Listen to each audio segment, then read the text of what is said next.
Welcome back, everybody, to Home Brew at the Movies. This is Taylor. This is Phil. And we are here to talk about Xmen Apocalypse. Featuring... Love the energy. But before we do that real fast. Damn it. Yeah, I gotta step back for a second. Why? So, we are on Xmen Apocalypse. We have officially skipped a few movies. And that is because Taylor had the wonderful idea of, if we watch Apocalypse and not the side movies, we could actually watch Dark Phoenix on time and talk about it on time. So we decided to do that. So this week we're talking about Apocalypse. Next week we'll be talking about Dork Phoenix. Am I right? And then the week after that we'll be talking about Deadpool, Deadpool 2, and then Logan. Well, Logan and then Deadpool's? Sure. Yeah. Yeah. Scheduled TBD. Yeah. This is our show, okay? TBD. Anyways, I believe you were saying something about featuring. Featuring Phil's little intro here. Let's all give a round of applause. Thank you. You guys are too kind. I'd like to thank the Academy. The X-Men Academy. That's a PS1. Academy of X. It's an X-Men, it's a PS1 game. X-Men Mutant Academy.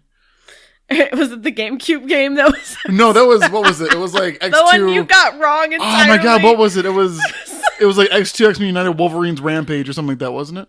I don't know. I don't know. Taylor put up on the screen. Yeah, okay. Oh yeah, that was it. Yeah. Oh man. Yeah, I had that on hand, you know? throw in some air horns. Why not? Nice. One more? Perfect. Why do you do this to yourself? I don't know. I mean, to Eric. I mean, to whoever's editing this. So, this movie, it really brings us round to the whole point of the series, right? Yeah. You know the point of that series, Phil? Watching Femke Janssen come back as Dark Phoenix. Her age in reverse into Sophie Turner! Now this is the air horns now? No? How about some right now? Still no. Still nothing. Oh. I thought that was it. Hold on, the air horn button's broken. No, just... No? All right, well... Okay, I guess no air Thanks for that! horns. Oh, Jesus! Okay, all right. No, there they are. Awesome. Cool. Thanks. Phil, this movie came out in 2016. Did you know that? That's true. Specifically May 27th. Of 2016? Of 2016. Get right out of town. Crazy, right? Like, 1 year after? 2 years after? How long has it been since the last movie? Funny you should ask, Taylor. X-Men Days of Future Past was released in 2014. Whoa. Yeah. 2 years. 2 whole years. Just like I fucking said. Yeah. I shouldn't have corrected you. I don't know why I did that. Yeah, God. I shouldn't have insisted to add more information to your little dialogue. Directed by Bryan Singer. Hold on. So we've talked about the release date. We've talked about the director. Are we in fun facts with Taylor? I mean, I did my biggest fun fact of all, which is that Sophie Turner's in this movie. Did you say that yet? Yeah, I did. Okay. Oh, yeah, you did. Yep. Oh, yeah, there was air horns and all that stuff. Yeah. Well, eventually. The air horns. Eventually with air horns, yeah. We're very distracting, I know. So, fun facts with Taylor. Ooh. Hold on, guy in the back. Yeah. He's digging it. He's digging it. By Simon Kinberg. Ooh. Brian and Simon were both involved in the last movie. Yeah. Which, if you'll remember, is at the top of our list currently. Yeah, and it is what some people, myself included, would call hecka good. Hecka good. Freaking hecka good. Whoa. Listen, bold, but I agree. Bold, but gotta take a stance, you know? Real gotta talk, take a stand. I quite enjoyed Days of Future Past. Yes. Yeah. Yeah, I think we did like a whole 2-hour review about it. Give or take, yeah. Yeah. It was definitely a 3-hour MP3 that I had to cut down to around 2 hours. Yeah, I'm sure this will be the same because of how we keep going on tangents. It's fun. That doesn't sound like us. What's our budget, Phil? Our budget. It's $178 million. $178 million. Whoa! What? Crazy. What about the box office, though? $542.5 million. $1 million? Renos. Yeah, okay. That sounds more right. That's pretty hefty. I dare say. I dare say that's hefty. It's certainly not wimpy. Is that supposed to be a play on the commercial? Yeah. I hate you. I was reading a little bit about how they grossed the opening weekend would be about $80 million. Okay. And I think I saw $20 million.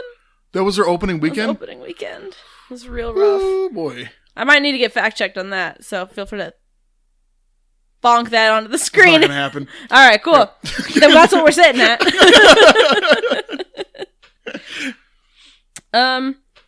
It's a pretty high box office still, though, for a movie of this. Yeah, I mean, of this quality. Are we getting right into that? Because I mean, up front, I rode a high with Days of Future Past. And then I fell off a cliff. I have crashed down. I thought we turned a definite corner. I was speeding around the mountainside with Days of Future Past. You know, high speed, but it was refreshing. You know, well, you were on Scott's bike. Yeah. Traveling down this windy mountain pass, and you hit the turbo button. Yep. With Days of Future Past. I did. And then all of a sudden, the turbo button wouldn't shut off. It wouldn't deturbo. It wouldn't deturbo. And then I drove right off of the goddamn mountainside. Yeah. Just like that. You know, I'd say that the screenplay for this movie was my least favorite part. And you know how much Simon Kinberg was paid to write this goddamn movie script? I don't want to know. I don't think I want to know this answer. Some dollarinos. Is it in the... It's $1 million dollarinos. It's some $8 million dollarinos. Yikes. I was not aware screenwriters could get that much money. I think we are in the wrong profession here. Yeah. I mean, listen. Podcasters by Wednesday nights.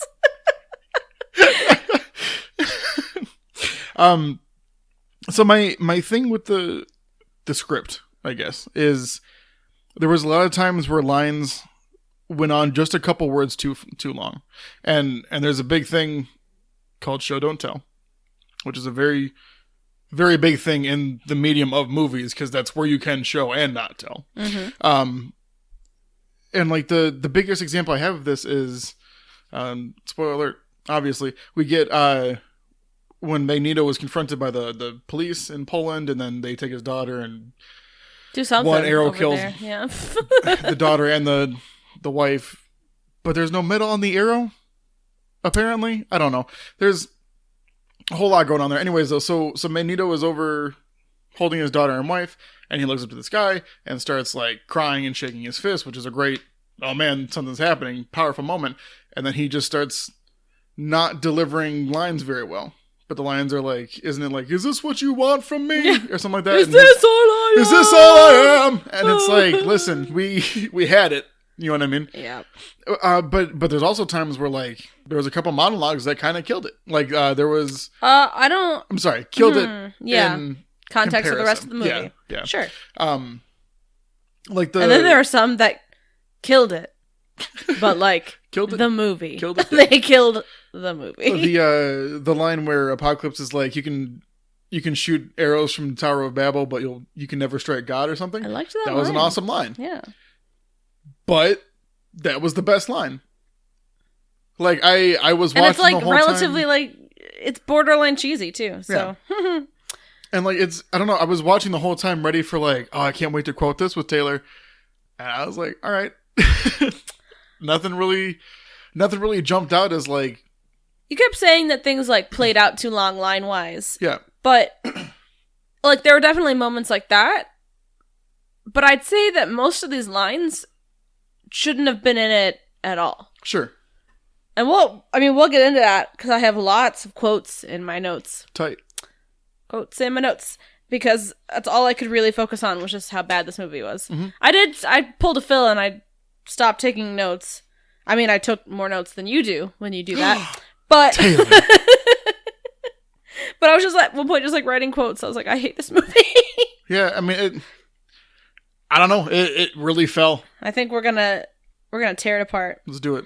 You know, but we start off on a good note.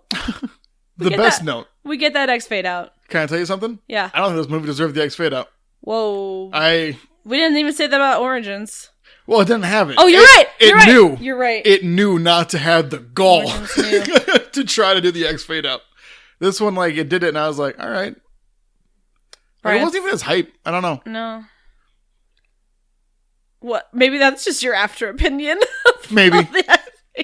Well, no, because usually I write in all caps, X fade out, and like, you know, a couple of A's. Your brain sensed it. I spend the opening logos like writing it out. This time I wrote X fade out. I put a period. Huh. It's X Fade Out, period. I said, yes, X Fade Out. Guess it's a good movie.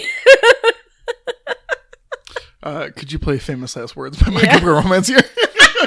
No, Oh, nice. So we get some classic, good old Bryan Singer start of the movie because we get some narration from Professor X. Only this time. This time it's James McAvoy. Why are we like this? I don't know. But this is who I choose to spend my Wednesday nights with. Mutants are children running away from responsibility, something like that. Mm-hmm. And he makes a reference to Icarus in there. Mm-hmm. He's like, give them wings and they'll fly too close to the sun. Was... And he's like, give them absolute power and they'll rule. I don't remember what he said. Yeah, it was some... Yeah. It was something all right. It was fine. And we travel on back to Nile Valley of 3600 BCE. Yep. Some people are worshipping. Now, I will give you a heads up. Yeah. My only experience / frame of reference with ancient Egypt is The Mummy with Brendan Fraser and the video game Serious Sam. It's your only context with ancient Egypt? Is media? Yeah. Yeah. I've never been. Oh. I've never been to ancient Egypt personally. I used to have a stencil that I could write my name in hieroglyphics. Yeah. I have never been so, not surprised by something you've said. It's not a fact I knew, but it's not one I'm surprised to find out. What have I become in your eyes? I don't know. I mean, that. Yeah. So we've got some ridiculous music in the background. I don't know if you noticed it. No. But it was just very over the top, chanting. Reminded me of Queen of the Damned music. Gotcha. It was just very unfortunate. I feel like I could probably get on a soapbox here if I had done a little bit more research. But I didn't, so you are spared. Woo! For now. Just put that soapbox back in the corner. Back in the closet, Taylor. I was getting into the cinematography here. I thought it was a really weak opening. I'm sorry. Specifically when he was doing his intro and there was those gray or those gold flashes that turned out to be the sand and then it kind of swept up over the pyramids. Mm. I thought that stuff was really cool. And then when they started zooming in and following people, I was like, that's all right. I wish that I could have appreciated the cinematography for this movie more. But I think it just felt like they were trying to cover up their own shit with it. Yeah. They were spraying... The cinematography was the nice Febreze that they were spraying over their really dirty-ass house. So now your house smells like nice cinematography and shit. Yes. Just like that. So they were getting these, I guess, Egyptian rulers that had, animal-shaped helmets on? Was that what it was? Yes. Yeah, yes? They had, the head dressings on that were kind of, yeah. Because they were animal-shaped head, helmet things. They were being brought into the pyramid, temple. Mm-hmm. And then they take them off and we see mutants. Whoa, crazy. What? Except, Apocalypse Dude is supposed to be the first mutant, right? Yes. So are there other mutants by this time? I don't know. I watched this entire movie and I'm not sure what his powers are. You watched this movie twice. Oh yeah, I did have to watch this twice. Yeah. So they cut open this dude, right? You mean they cut open Oscar Isaac? Yeah. Yeah. And they sliced him up and his wound started healing. And I was like, oh, it's Logan. Yeah, Logan is Apocalypse. Yep. Would have been a better movie than this. Because, in Sabanur, it roughly translated means Wolverine. Oh. That's not true. Oh, is it not? No. Oh. Because it just means apocalypse, right? Or it means oh no, it does mean something, but I don't think it's it means the first isn't one, it the first I think. or something? Yeah, I think it's I did a little bit of research last time. Yeah. Last movie. And then I watched this one and I was like, I don't care. So the guards then stage a revolt against the false god, they say. Death to the false god. I guess. Which I feel like in that era, because later Apocalypse talks about how people have given him different names, and he mentions Ra and stuff like that. So during that time, they would have just thought he was the god then. Yeah, but I think that the point was that people like recognized that he wasn't. But how? I mean, because here's the thing. I just watched a movie where if I was in front of him, I'd be like, oh, that's a god. Got it. You know what I mean? Yeah. Because his powers really don't stop. Especially as like the There's first no limit. mutant or whatever. Yeah. You know what I mean? I don't know. Anyways, I don't want to focus on details like that because then we'll be here even later. Oh, we'll be here for so We'll long. be here till and then you'll have Thursday to cut morning. like a 4-hour long podcast because we don't know when to stop. Yeah, so they like basically entomb and crumble the entirety of the pyramid, which is pretty ridiculous. It's a bit much. Pretty crazy. Everybody dies, Well, I guess. There's a girl who like can shield. I assume she has some kind of like telekinesis stuff, but Yeah. she like shields him as they fall, and then like cocoons him. Yeah, as he's switching into he gets smushed into another body or something. Yeah, as he's getting transferred into Oscar Isaac. So he was in the other body before? He was in his own body and then like took over Oscar Isaac. The Blue Man.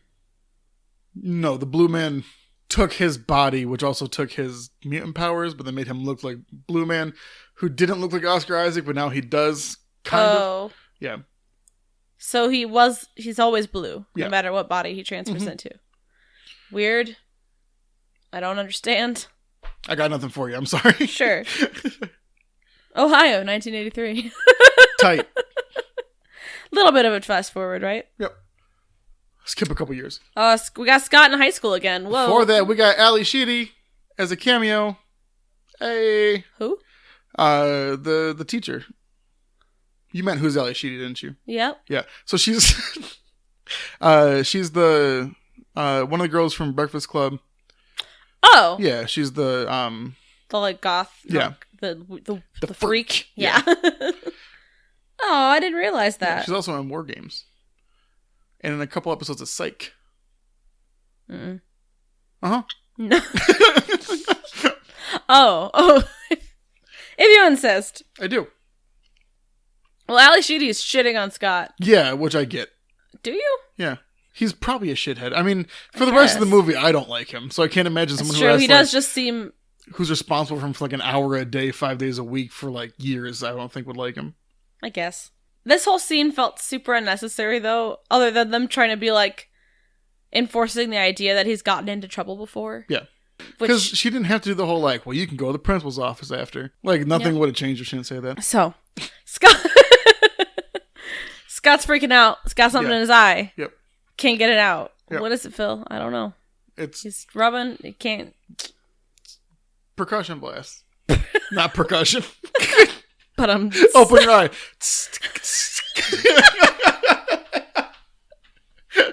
Oh God, it's horrible. Put the bandage back on. He stumbles into the bathroom, locks himself in a stall, and this dude is like, "Hey man, you're looking at my girl." he's like, no, if I was doing that, you wouldn't have to say she's your girl. And then and he says, "You're looking at my girl." So, starts banging on the door. Mm-hmm. It's like, "Let me in." Yeah. Little pig. Little pig. Yeah, let me in. Scott's like, "No. Not by the hair." Not the way my chin. Concussion blasts. While we're on this. Boom. How does closing his eyes fix it? Because I feel like that would be no match. Would that just burn through his eyelids? Yeah, well, they're concussive blasts, not like heat ray or anything. So, like, supposedly. Yeah, I guess, like, his eyelids, would they just, like, ricochet off the inside of his eyelids? And then, like, are just his beat up his brain? Coated in ruby quartz? Oh, probably. That's probably what it is. Ruby quartz? Is that what those, like, glasses are usually made of? I think you said ruby quartz, isn't it? I have no idea. Yeah. I've never known what the red glasses are. I thought they were just a cool color. I thought he dropped the line in this movie somewhere. Maybe. Yeah. When he gives him those weird-ass safety goggles. I was just, like, blown away constantly by this movie, by how much I hated it. So I wasn't fully engaged, probably. It took my breath away, but then not enough to kill me. Damn it. Damn. Guy's banging on the door. He's like, "Let me in." Scott says no in a very aggressive manner by opening his eyes. Yeah. Which you don't do. Yeah. shoots concussive blasts, not heat rays, at Like, the door. Not by the hair of my chinny chin concussive. Door hits Jock. That's gonna be my Twitter caption, just so you know. Good. I'm excited. You heard it here, folks. Woo. Concussion blast hits the guy back in the wall. Doesn't kill him. Do we know that for sure, though? I mean, he stands up and goes, Does he? yeah. Oh. Your favorite character's coming up, Phil. Oh, yeah, because we cut to Berlin, right? Is that where the... Yes. That's where Yes. the fighting scene is, right? East Berlin. East Berlin. And we see Misty running around outside. Sneaks in, I think. And then we cut to a fighting rank where we see a very dead blob. A blob, yes. Fall over. Angel standing there.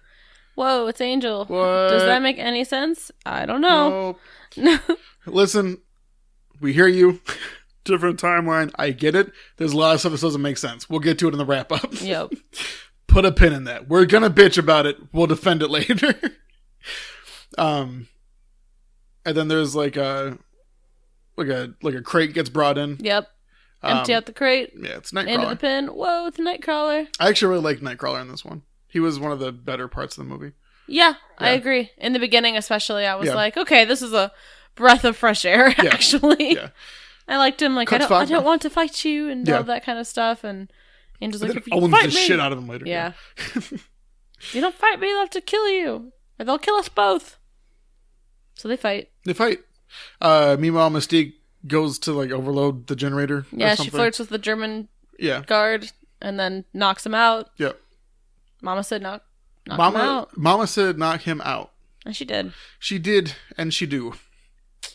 Angel escapes, but with a seared wing, Yes. and he can't use it later, but he uses it here just fine. Yeah, he flies away with it. I mean, I think it looks like he's struggling. Whatever. Whatever. Nightcrawler starts leaving, and then J-Law is like, wait, no, I'm with you. Come with me. And then he's like, okay, and then leaves with her. In an alley, she beats the shit out of a guy, and then... And she doesn't go to get Angel for some reason. Yeah. She only... just this one. She He's only- blue like I am. What, did she go there specifically for Nightcrawler? I feel like she's going to, like, save all of She's the going to mutants. save, like, the mutants, Yeah. right? So why was Angel... She's like, nah, lost cause. Let me ask you this. Why didn't she just transform into having wings and fly after them? I don't know, Phil. Nice. Yeah, so then he was like, it's you're the hero. And then we find out that Mystique is like a renegade leader kind of person, or people they like look up to. And then Yeah. she's like, I'm not the hero. And he's like, yo. Yeah. Yeah. I didn't really get her whole storyline with the whole... Nope. They all look up to her and she's a hero and... Well, it's because she windmill kicked Magneto at the end of Days of Future Past. That's true, I guess. Yeah, so they're like, oh, she fought for mutant rights or something to like make us not kill on sight. I guess. I don't know. They really like force Mystique as the main character of these films, and I feel like she has not been someone they should have been pushing as the main characters. yeah. Because, I mean, I always thought it was supposed to be like McAvoy and Fassbender. Yep. Well, in the first 3 movies, she was literally just like a henchman. Yeah. And then I think you were telling me you read something about Bryan Singer saying this is Mystique's trilogy or something. Yes. And that did not resonate with me at all. I mean, I felt it, like, I know being they were attempted. like pushing it, but that's not anything I thought they would think they accomplished. Like, they didn't write her character well enough for me to actually want that to be the main character. Right. I cared a lot more about everybody else. Everybody else. Except for Storm. I think that they just might be bad at writing women. What? You ready for me to get on my soapbox? Yeah, I'll get out of the corner. Hold on. All right, thank you. So, yeah, they go into this, like, underground mutant thing. Yeah. What are they doing there? Getting them... She's buying him papers so he can, like, travel. But, like, he can blink onto things. So I assume he can blink past, like, enemies, or, like the stopping point. So he would need to show papers. Yeah. And also, he still looks like Nightcrawler. No one's going to look at his ID and be like, all right, you're good to go. Yeah. But... That's cool. That's Is cool. this where she finds... We see Psylocke for the first time. Isn't she cool and mysterious? Going to be an awesome character later? Mm-hmm. I didn't even know what her name was until you told me. And then I had to ask again. Yeah, it's Psyduck. Psyduck. I don't know who the hell she is or why she's important. Olivia Munn. That's all you gotta know. Oh my god! Jesus. Really? I did not realize. Yes, that's Olivia Munn. Fascinating. Yeah. I've finally seen something that she's been in. I've known her name for like 10 years now. Speaking of Foss, shit, you ruined it. I was going to transition off of that, but I got to tell you something. She was in Attack of the Show on G4, which is where I know her. Yes. From. I think she was in Magic Mike also, but never saw it. But I heard that she was in it.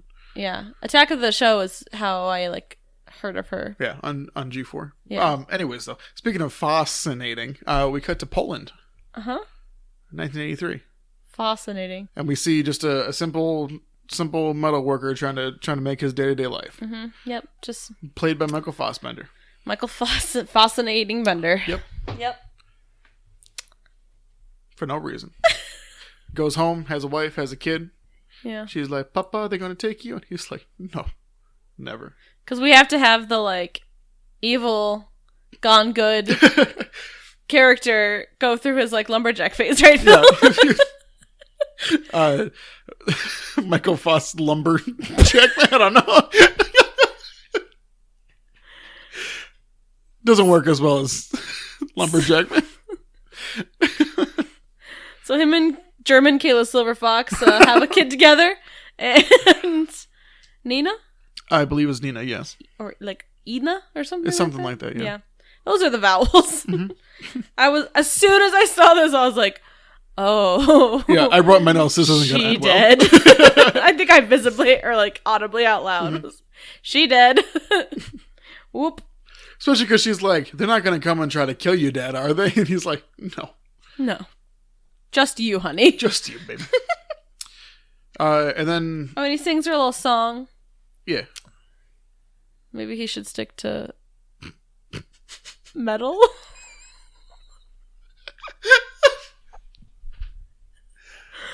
Thank you. Yeah, Why are they speaking in English? Because they're at home. Cool. Good answer. I like it. I think then we cut to Egypt. We see Rose Byrne is back in the picture. Right? Yeah. And then she goes to that guy. She's like, you selling rugs? And he's like, bitch, I kill you. And she says, nah, bitch, I kill you. Whoop-ha. Takes his gun. Whoop-ha again. Yep. Takes her brick off. And I was like, oh, it's fucking Rose Byrne. Rose Byrne. Cool. I was really disappointed in that. Burn. Not a big fan. That's her tagline. I was like, oh, sweet. Cool That's Egyptian right. lady. She's back. Oh, it's just Rose Byrne. Thanks. So glad to see I thought that. it was Mystique at first, and I was like, can we not? Do you think Dark Phoenix is going to be the last? No, it's not. So she goes down the hidden staircase, leaves the door open because she's a dummy. Yeah, I was like, dude, cover your tracks. Especially because you knock someone out, they're done for 30 seconds top, or right? Dying of brain damage. Yeah. Either way, someone's probably going to notice. Yeah. So she's like, just leave that open. Goes downstairs, starts taking pictures audibly, and then turns out 10 feet away, there's a bunch of people. She ducks behind a rock, sunlight gets into the tunnel, comes down the tunnel, hits the rock in just the right spot, and stuff starts happening. Does the worship bring him back to life, or is it her kicking a rock? I thought it was the sunlight hitting the pyramid head. So specifically, what's 3600 plus 1983? A lot. Yeah. Why is that the specific year that it takes for... 5563. Thank you. Yep. 5563. Is that an important number for Apocalypse to... Well, the issue, or the run of Age of Apocalypse was X-Men issue 55 through 63. I don't know. No, you really tried there. I know. I don't think sunlight had hit it until that point, because they found it underground, so it looked like an excavation thing.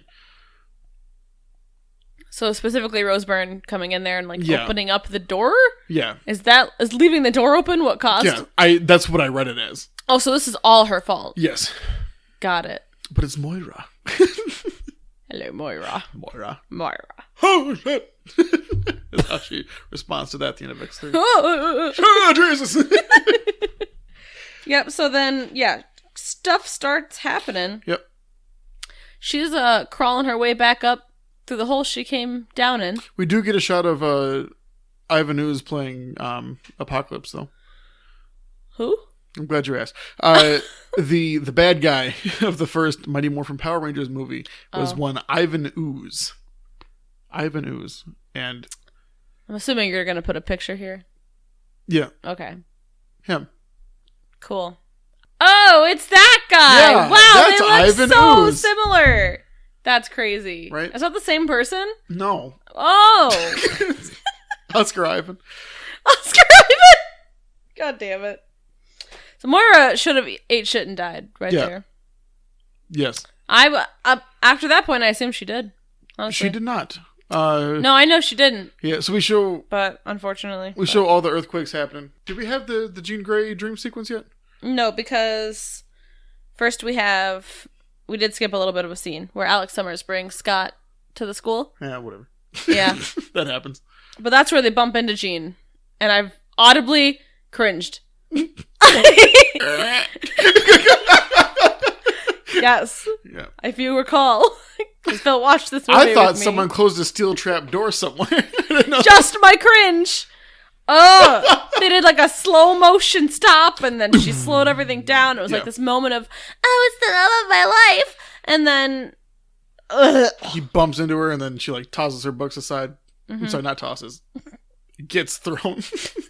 And then she like stops him and brings him back, and she's like, "You should watch where you're going," into his head, and he's like, "You should watch where you're going." And they really suited to each other, and I appreciated that. I liked that conversation because they ran through every cliche telekinesis thing to say to somebody. Because there was like, "Who are you talking to?" I can say it into his head. Yep. And then like, and then there was the, "Well, I don't want you in there. There's not much to see." And then I never told you my name. No, you didn't. So they hit like every single checkbox of shit you're supposed to say the first time you see somebody with telekinesis. You can't write this stuff. But sorry, you shouldn't write this stuff, folks. You shouldn't. Is that better? Yeah. No, the reason we had to talk about the scene was because we go into a classroom where Professor X is teaching his students, and he's just spitting in his chair in the middle of the goddamn classroom. He could have just had them in front of him. Yeah. Like a normal. It's not as flashy. So this is where Scott meets Professor X as he's doing some little donuts and little six pins. Yeah. And then he takes him out training, and he's like, so real fast. "Hey, open your eyes." Hold on, I'm sorry. Do you think every day kids go to class and like, God, I hope somebody mildly important comes to the school so I get to leave class a half hour early? Anytime, anyone. Because every movie there's someone comes in like, Professor, and he goes, "Class dismissed, top marks, everybody." Like every time. It's like, there's got to be... I don't even have to try today. Some kid's like, "I'm so fucking hungover. I hope somebody comes to the school." I hope somebody but Stryker comes to the school. Shit. So Professor X takes Scott training, and he's like, "Open your eyes, kid." And he's like, "I can't." And he's like, "Don't worry, there's a target over there. Everything's fine." Why was Jean Grey doing archery? I don't know. Okay. And there's a class that she's taking. Why? I don't know. Self-defense? She has the... Archery? She has the woo powers. Well, she doesn't know how to control it. We'll get there. I guess. So... Do you ever feel like breaking down? Takes off his glasses, destroys the target, and some water, and a big old tree in the distance. Mm-hmm. And he's like, "My grandfather planted that tree when I was 5. I used to swing on it and everything." And I was like, "Why are you saying this to this poor kid?" It falls apart, and he goes, "I think that's my favorite tree." And Scott's like, "Oh, okay, I'll just never do anything ever again." He's like, "Does that mean I'm expelled?" And then he goes, "On the contrary, that means you're enrolled." I don't understand. Yeah, so expelled means like you're no longer enrolled in the school. Okay, so then we go to Cairo. Mm-hmm. And then we go to the Jean Dreams. Gotcha. Mm-hmm. Jean Dreams are made of these. It's the apocalypse. I'm sorry. And this is probably some of my least favorite dialogue in the whole movie. Some of. I mean, Gene? That was pretty bad. Gene! And then there's this dark force inside of me. It's growing stronger. Your American like accent fire. Is so good. Thanks. Like just like fire. Sophie Turner's. Yep. Turner. She was so like stern whenever she did it, which is what was off-putting. Yeah. She had like resting bitch voice whenever she was trying to do an American accent. Yeah, well, when an English person tries to do like an American accent, but they're doing it badly, they always like super enunciate their R's. Dormammu. Dormammu. Dormammu, I've come to bargain. I've come to bargain. So she goes, there's this dark power inside of me, and it's growing stronger. Like fire. Like fire. Hellfire. It's not just the mind reading or the telekinesis. Is that a line? Yes. That's what I'm saying. Like, oh boy. Oh boy. Oh boy. And then we go to Cerebro. Tight. No. And he's rolling backwards through the hallway. No? No.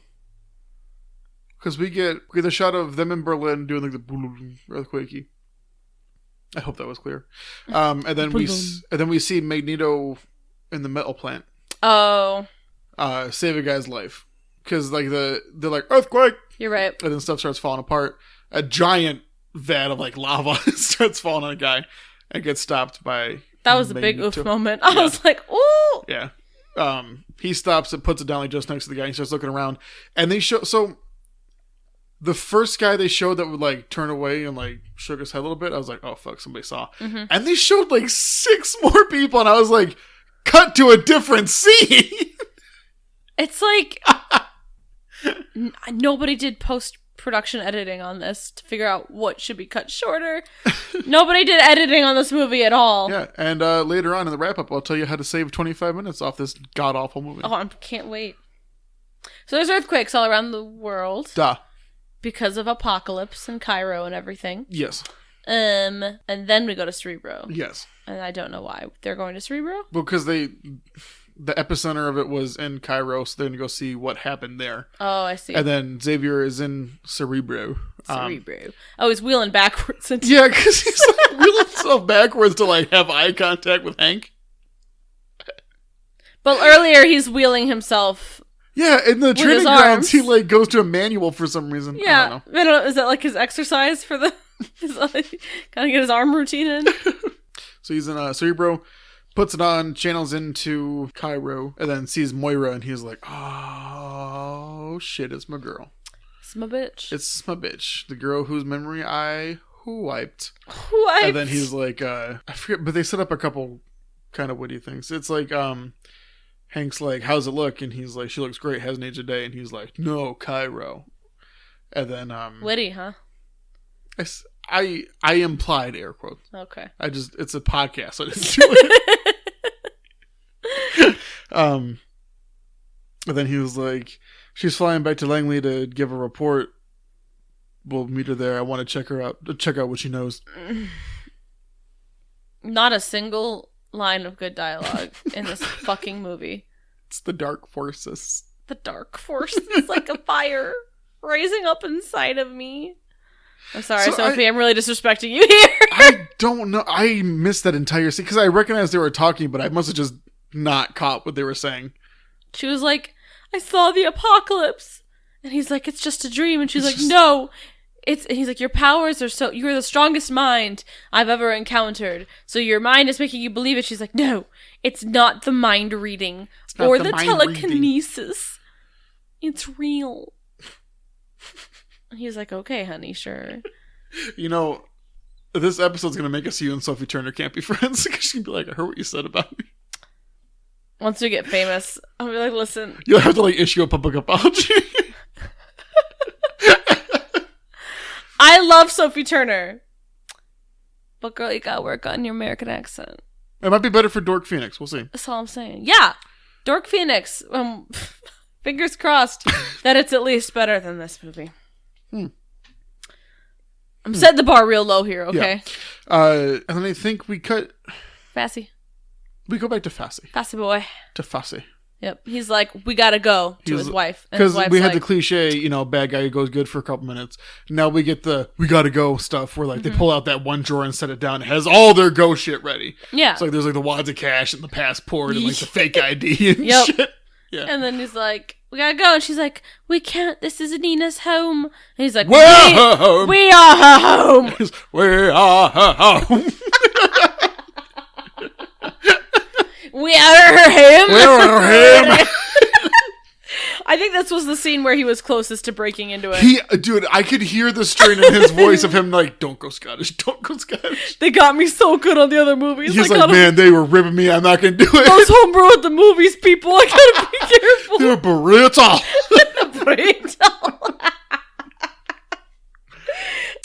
So he goes to go get their daughter, and they're like, she's fucking not there. Where's she going, Looks at the front window. Not there. No. They go outside and go, Nina! And she's like,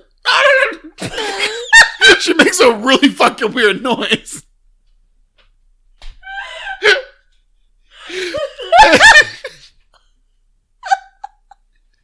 So they go chase her down. It's a fucking Murloc. There's an entire squad of people there. Yep. Straight up cops. Yo, I thought they were going to lynch somebody, and I was like, I'm not ready to see this. Mm-mm. They didn't. They were there for handcuffs. And I was like, whatever. And he's like, but I didn't get badges. And they're like, no metal. No metal. No metal. You're not wearing your badges. And he's like, there's this whole thing about, he's like, I'm Jacob, your friend. you know me. And he's like, I went to your house for dinner last Tuesday. And he's like, I invited a killer. I don't know, everybody's Scottish. They're how Poland is these days. Yeah, I know. Yeah. Everyone's Scottish. All the Scottish immigrants. It's that timeline specifically. There's an influx of immigrants from Scotland coming into Poland. Yeah, so they're like, you can take me. Just let my daughter go. Are you Magneto? And he's like, oh, yeah. Yeah. Are you Magneto? Magneto. Da. Oh, he's like, take me in, let my daughter go. And then he walks past, he's like, listen, no one's going to take me away. Mm-hmm. And they start taking him away, and she loses her shit. And she's like, I'm not going to let him take you away. Yeah, and I thought we were going to see, Scarlet Witch come out, because, like I was saying, that's, his other daughter. Why didn't they do that? So I thought, there's going to be, some red swirly shit, and you still could have had her die the same way. You know what I mean? Why didn't they do that? I don't know, but instead they made the Quicksilver reference to him being... Mm-hmm. Why would... Mm-hmm. Because she was, in the last movie, she was like, go talk to your sister. And he's like, her sister's weird. Why would they squander that? Why wouldn't they? There was one good movie in this series. Movie doesn't deserve Scarlet Witch. This movie doesn't deserve Evan Peters. It doesn't. It doesn't deserve James McAvoy. Fassbender can stay. He didn't wow me as much this time. Yeah, he could stay. He rocked it in First Class, and he was okay in Days of Future Past. And this one, I was like, all right. Yeah. Yep. Mm-hmm. I wasn't really wowed in any of the movies by him, but... I guess First Class, I was excited to see him get into the role. Yeah. I was excited to see him get, I think he had really amazing moments in Days of Future Past. Yeah. That I got impressed by, because I felt like he was, fitting into it. And then abandoned us, Gerald! Yeah, abandoned us! And then he fell flat in other moments. And then this one, he was like, those moments... Those are the ones that I should really lock into and go for. I gotta focus on the ones where I didn't get Scottish. So instead of Scarlet Witch, we get Bird Girl. Hawk Girl. Hawk Girl. Yes, it's the DC crossover. Yep. The crossover event you've all been waiting for. Birds are coming. Birds. Flying. Birds. And they're like, make her stop. And he's like, she can't control it, man. Can't control it. I've seen her do this before, which I thought they were going to... That's what it seemed like. Did he say I've seen her do this before? No. But he was acting real chill. He was like, this is fine. Yeah. This is normal stuff. Yeah. And the guards get really freaked out. Really? They don't even get freaked out. They're just confused. They're like, what's with the birds? And then one guy looks away and barely lets the arrow go and it shoots out. Yep. At the perfect direction to hit both the daughter and the mother. Yeah, because that's what happens there, right? It pokes through and kills them both. You see the arrow through the back of the mother. But how does that not have metal on it? That would have to be metal tipped and also pulled way the fuck back to launch correctly, right? Maybe one of the guards was a mutant who had a power over wood. That's and maybe it was Magneto. Maybe he had tapped into his Earth I'm powers. ready to go back. Yeah. Subconsciously. That was fucking terrible. Sorry, I just remembered a line that comes up in a few minutes and got upset. But yeah. And then the look on his face when he shot the arrow was just, what's going on? What's up, Bert? What's up, Bert? Over there? Boom. Oh, shit. Oh, no. So then Magneto gets the locket and just kills everybody. And it's weird because like the coin through the Baconator was like a moment where I was like, ugh! Yikes, as it happened. And this time, me went through like 8 people, and I was like, all right. Yeah. Like, there's moments where you create the tension, and then there's moments of just throwing it away. Yeah. That's what they felt in this movie. Just threw everything away. They were like, let's take all the things that we did in the previous films that were really cool and people liked, and let's put them all in one movie and amplify it tenfold. Boom. And people will love it. They'll love it. I love it. Love it. Kills all of them, and then he starts holding his family and crying and does the "Is this who I am?" thing. Is this what you want from me? Is this what I'm supposed to be? Is this what I am? It's a line. It was a line. It was like, that's one of the ones where I agree, where it's like it went on too long. See, that was a line that for me shouldn't have been in there. Because if it was just him holding his kids rocking back and forth crying while looking up at the sky, I'd be like, oh shit. Yeah, because because we don't need to hear him say, also, we've never seen him have any kind of like religious stuff in his adult life. Yeah. You know, so him looking up to the skies and saying, I feel like if anything, he wouldn't. Is this what you want from me? Like, it's such a personal question to like a religious like deity that you hold to yourself that like you should have shown more than like you lighting a menorah at 8 or whatever. You know what I mean? So like that was one of those times where it was like adding that line made it where it's like, and you'd think that Magneto wouldn't believe in that personally? Specifically, yeah. Yeah, because like, I don't know, he's just so like mutant evolution superiority kind of thing. Yeah, I'm proud. And Deca. I don't know. We don't have to be told it's the showing and not telling thing. We don't have to be told that you feel like you're driven to power and to anger. Or like have that You're literally shown that in everything you love being taken from you. Or like if he's holding his kid or his wife and child while in the background those people are getting hit with the coin and like it's just effortless for him in the background, that does the same thing as that whole scene, but in half the time and with like twice the emotion. Yep. And just like show us like holding the like emotion and then show us the like the rage and the expression of acting. Right. And not. Phil, do you think we should write these movies? No. Obviously they got this handled. Oh, you're right. This is when we switch over to Mystique going underground. Because she's like, I need papers. And he's like, I got information. Nope. No? Storm. Oh, yeah. Yikes. Back to Cairo. Oh, this is? Yeah, because that has to happen first. You're right. Yep. So, Apocalypse is walking around. Got a little hood on. A-Poc. Nobody notices that Apoc's walking around the town of Cairo. That's what we're calling him now. Either that or Oscar Isaac, because we can't switch between. All we do is switch. Oscar Isaac. Walking around, people are like, oh, it's just a blue dude with a hood, no big deal. Yeah. Normal stuff. Sees this girl with white hair and a group of other... She doesn't have white hair. Sorry. No, she doesn't. She got black hair. Little mohawk going on. Who could that be? Who could that be? And she's walking around with a little band of merry children. Yep. And stealing stuff, I guess. Apparently. Is that what's happening? Yep. Follows them. Oh, she kicks up a little sandstorm. A little sand what? A sandstorm. Oh. I know. Who knew? I didn't know that she could... I guess it's just wind, right? I guess. That she's doing. But she also has to try a lot harder in earlier / later movies. I don't know how to qualify it. But like in 1, 2, and 3, she's like, all right, I'll give us some cover. And then like has to like sit down and think about it for like 20 minutes. Well, her eyes didn't even glow white, did they? Or did they? No, they switched white. Oh, okay. I didn't notice that. Someone catches her as they steal stuff. Yeah, well, she does it, reaches and grabs it, and the shopkeeper who, like, she's just stole money from is like, hey. runs after her, chases into an alley, and is like, you know what we do to thieves? Pick a hand to lose.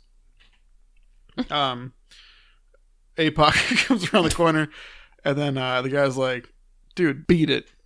Just beat it. Beat it. I think he calls him clown face or something. Yeah, you're a clown. He's like... Which is weird. I don't know. Mm-hmm. That's one of those things where I was like, is that the best you guys got? To both the thug and the screenwriters, I was like, that's where we're at? No, it is. Clown face. Yep. That is the best they've got. And then he's like, who rules this world? But in like a weird language. And I'm like, what language is that? And then we find out that he has the power to kill a lot of people with just sand. He snaps. He doesn't. He does not snap your fingers. I know to your dance.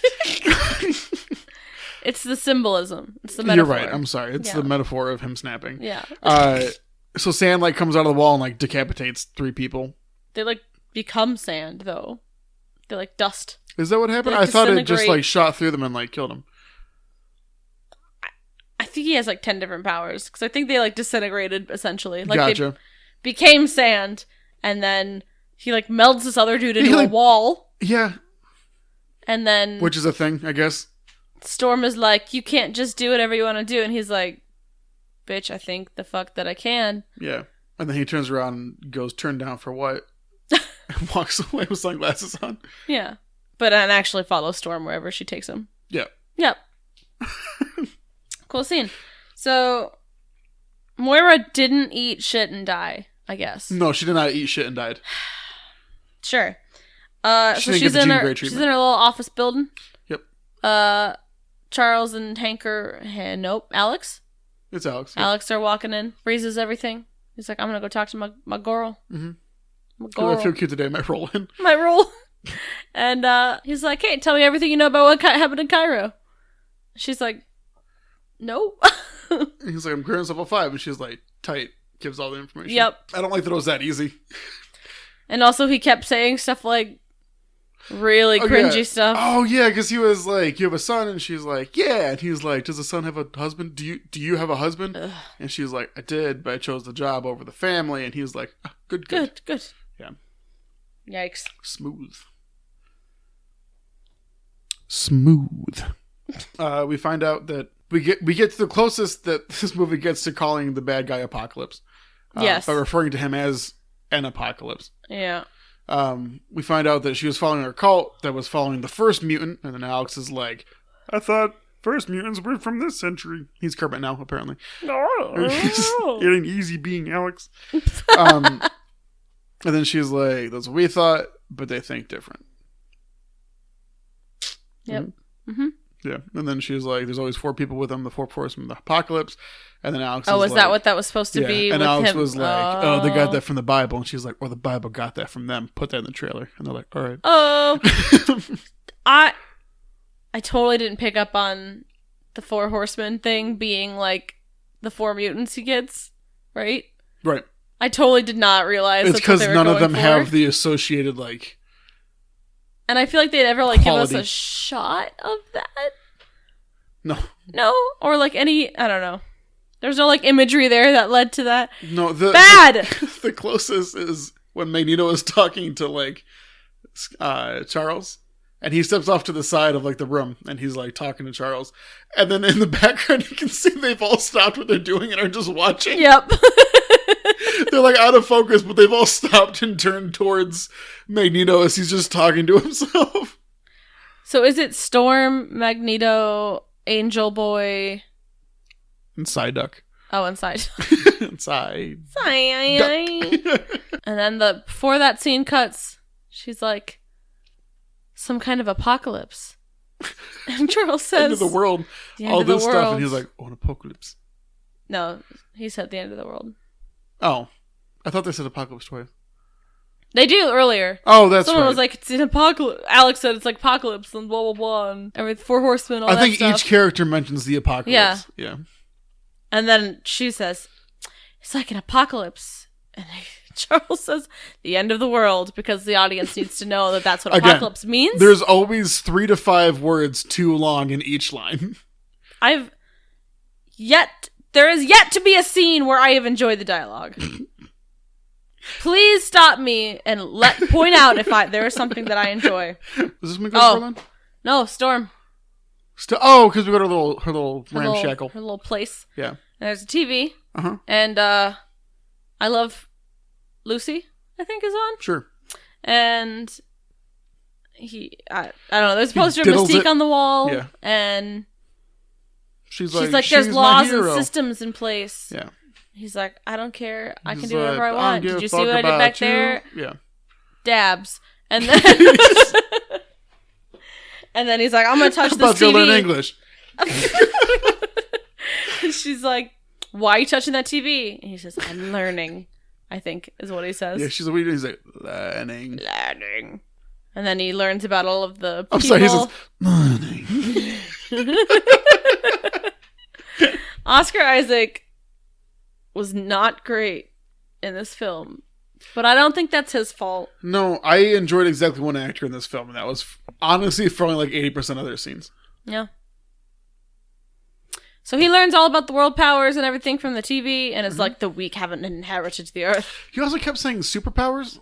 Yeah. And I assume he means like superpowers of the world. Yeah. But also felt like times where he meant like mutants. Yeah. Superpowers.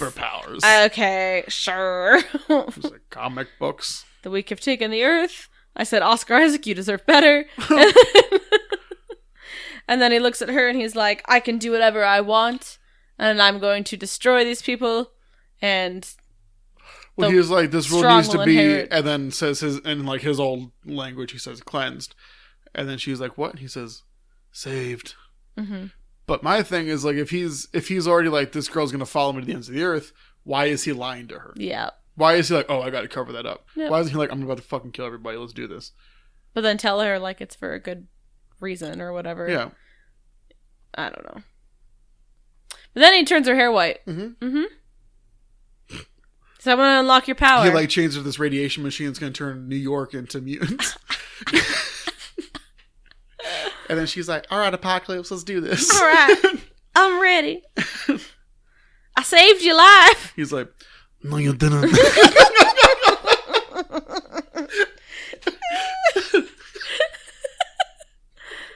Don't know or don't care. Pick one. Why do you sound like fucking Al Capone? It's The Godfather.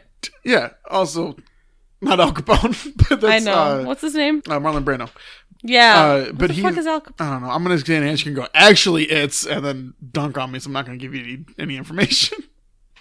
You just dunked on me, so. I would never. That's how he talked a lot, is he kept doing that voice. Mm-hmm. It's true. Mm-hmm. Am I using the same impression I used for The Godfather? 80%. Is it tweaked just enough to be Poe Dameron instead? Sure. Sure. He calls her my goddess. Yeah. Makes her strong, I guess. But she can do more than sandstorms. She can do like rainstorms. He's like, show me your power. She's like,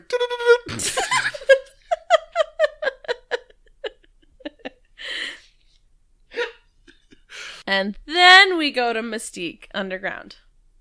man, we took a giant sidestep when we said that earlier. Oh boy. Yes. Egg on our faces. Yeah, we're like, can we please stop talking about this stupid movie? So yeah, all the stuff we said before happens. But in addition, the guy behind the counter is like so much, we give you free information. And then Psylocke is like, I'm back here brooding. And they're like, yeah, I know.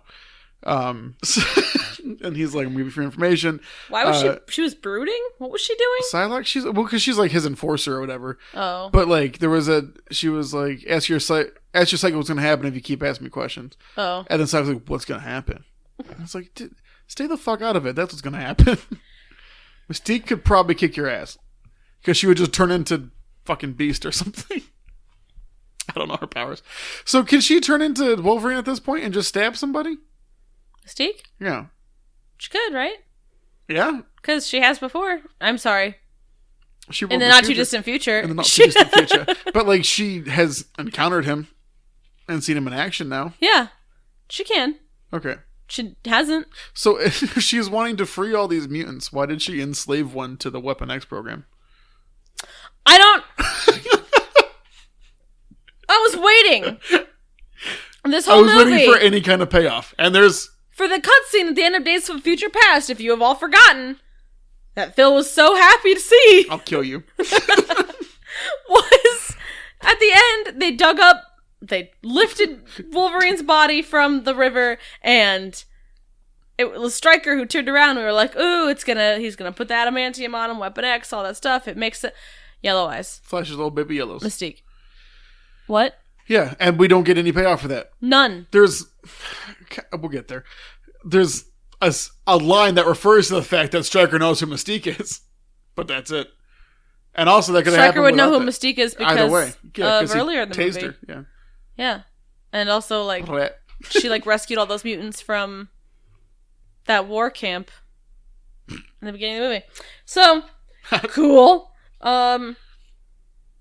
So they get told about Eric killing his whole family and a bunch of guards. They do say that he killed the family, right? Yeah. Or they said that they found his family and a bunch of dead guards in the same area, so they just assumed he did. Someone eventually says killed, though. All of that? Yeah. Well, Mystique says that to Charles later. Yeah, she's like, kill his family. Kill his family. Killed his family. And proud. Duck Hunt. So then she's like, we gotta go find Eric. And then she's like, Nightcrawler, how much distance can you cover? She says something before that, she too. Says, Crawler, and he's like, actually, my name is... And she goes, how far can you go? And he's like, as far as I've seen. And then, how much distance can you cover? There's just extra stuff in every line that doesn't need to be there. Uh-huh. It's characterization of world building. Oh. Okay. Da-da-da-da-da-da.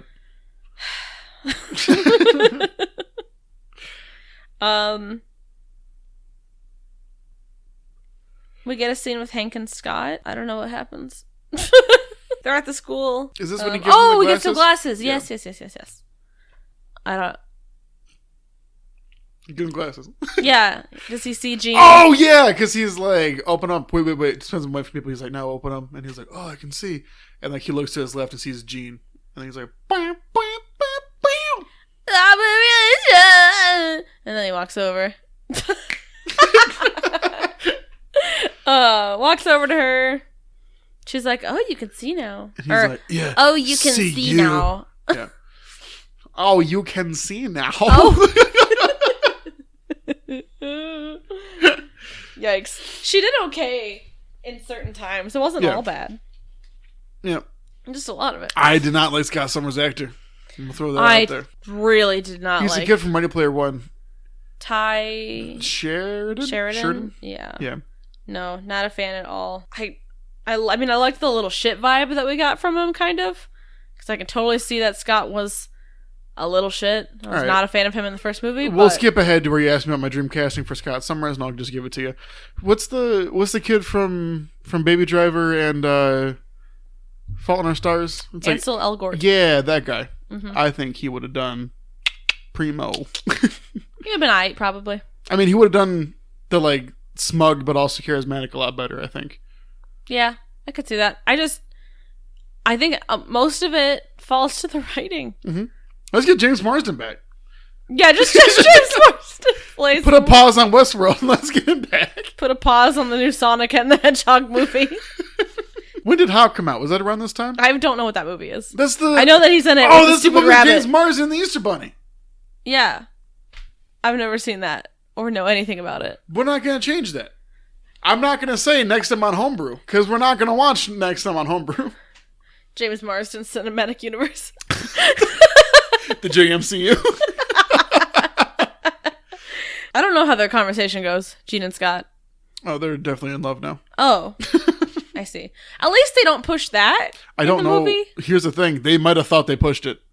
We'll find out next movie. They're like, remember that time we met under the tree? And she'll be like, yeah, that's when I knew. We watched like the trailers and he references her and he's like, she's still our friend. So I'm hoping they just have that. Hey, that's my friend. If I had to tell you that though, she's not my friend. God damn it. Oh, they have some kind of conversation. Oh, and those kids are like, oh, look at that freak. Yeah, let's do it. That's right. And keep walking. And then she's like, he's like, hey, I got glasses now. They're not looking at you. They are looking at me. You're not the biggest freak here. He's like, first time for everything. I don't think that's what he said or how he said it. No, I think he did say, like, first time. Yeah, I'm pretty much a world-renowned actor at this point. Where are we? Did we cut to Angel? Yes. No, we don't. Because Storm takes APOC to the underground is that the first one? Yeah. Yep. Mm-hmm. And then Psylocke is like, look, I got a side energy. And everyone's like, we really don't care. And she's like, no. And then APOC is like, I want to make a banana. And then makes it bright pink instead of pink. And then she's like, I'm going to show you where all the evil people are. Yeah, I want to know how exactly he made her stronger. Other than changing her I just colors. told you. I went from dark purple to bright pink. Cool. It's like you don't even listen to me when I talk. Taylor. What? Taylor, it's like you don't even listen to me when I talk. You're looking at me like you said something. No, I'm not. Oh. Huh? What? What? Storm now has also a ridiculous outfit. Yeah. Because apparently after he powers them up, he also powers up their outfits. He's like, I also have codes to the God damn it, Phil! What?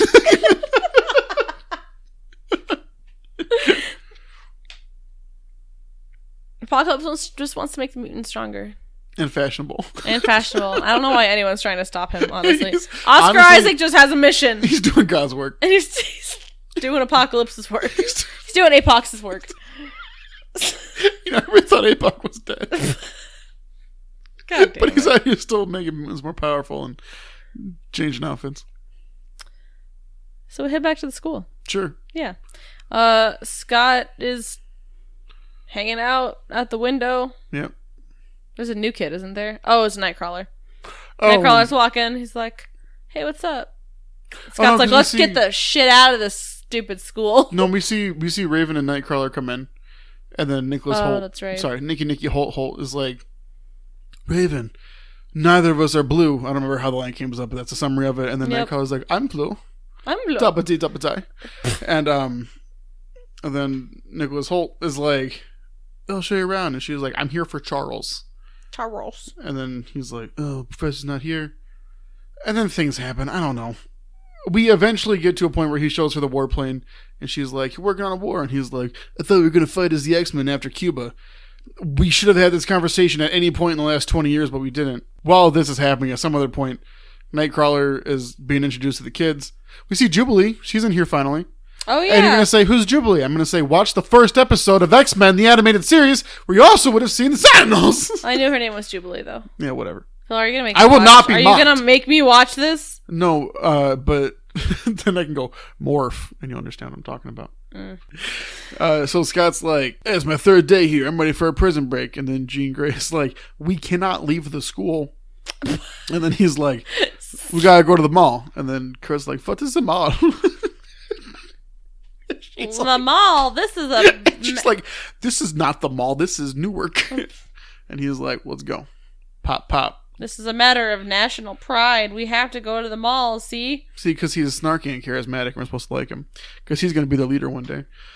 But right now, he's too rough around the edges. But he's the not-so-squeaky-clean leader, as Bryan Singer put it. Yep.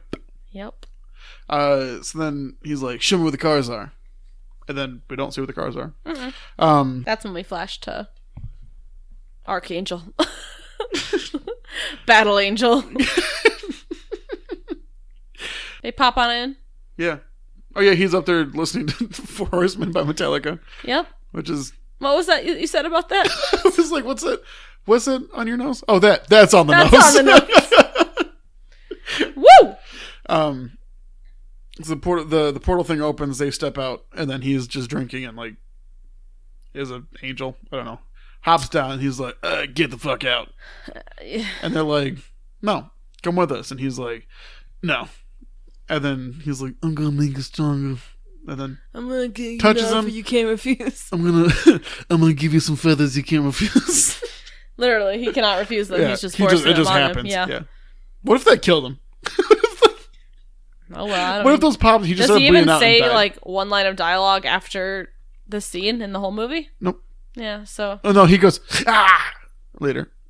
So it would have been fine if he died. Yeah. I I'm really tired of these movies that are like, we need this one character. Mm-hmm. Why? So that way he can fight this other one character later. But what's the other person there for? I just told you to fight this guy. Like, I get real tired of that. Yeah. That's super unfortunate. I feel like that's a plague for like half of these movies too. Because I definitely feel like Psylocke and Storm could have just been like there. I know they needed a fourth, but they also could have picked somebody better. I don't know. Better. Half these characters could have been cut, and I don't understand anyone's motivations for joining APOC. Nope. I feel like Storm was just like need a better life kind of thing. Mm-hmm. Psylocke doesn't have a character. Correct. She broods. Neither does... Actually, I'm sorry. There's like 4 characters in this movie who have a character. So. Who like are people. I guess. Mostly.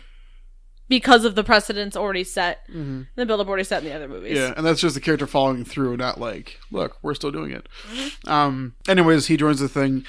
So there's a part where he throws his hand and like metallic feathers shoot out of his wings. And then they grow back, right? How do those reload? Out of his skin. 1, I doubt it. 2, gross. Yes. And then did we cut back to... This is where we cut to Quicksilver? No. This is where we cut to Fassbender in the workshop. Which I think might be one of my least favorite scenes. This was the line that I just told you I thought of and then got upset about. So he comes in, closes the door behind him. He was like, some of you talk to the police about what you think you saw. And then the one guy's like, Heinrich, don't do this.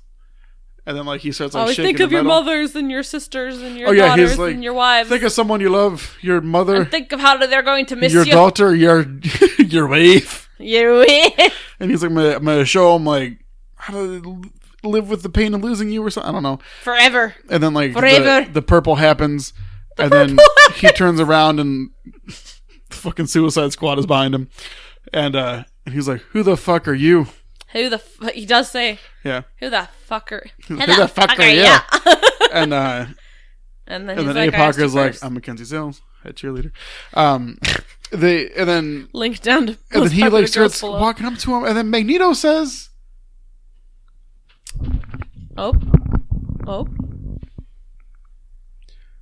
whoever you are, don't try to stop me from killing these men."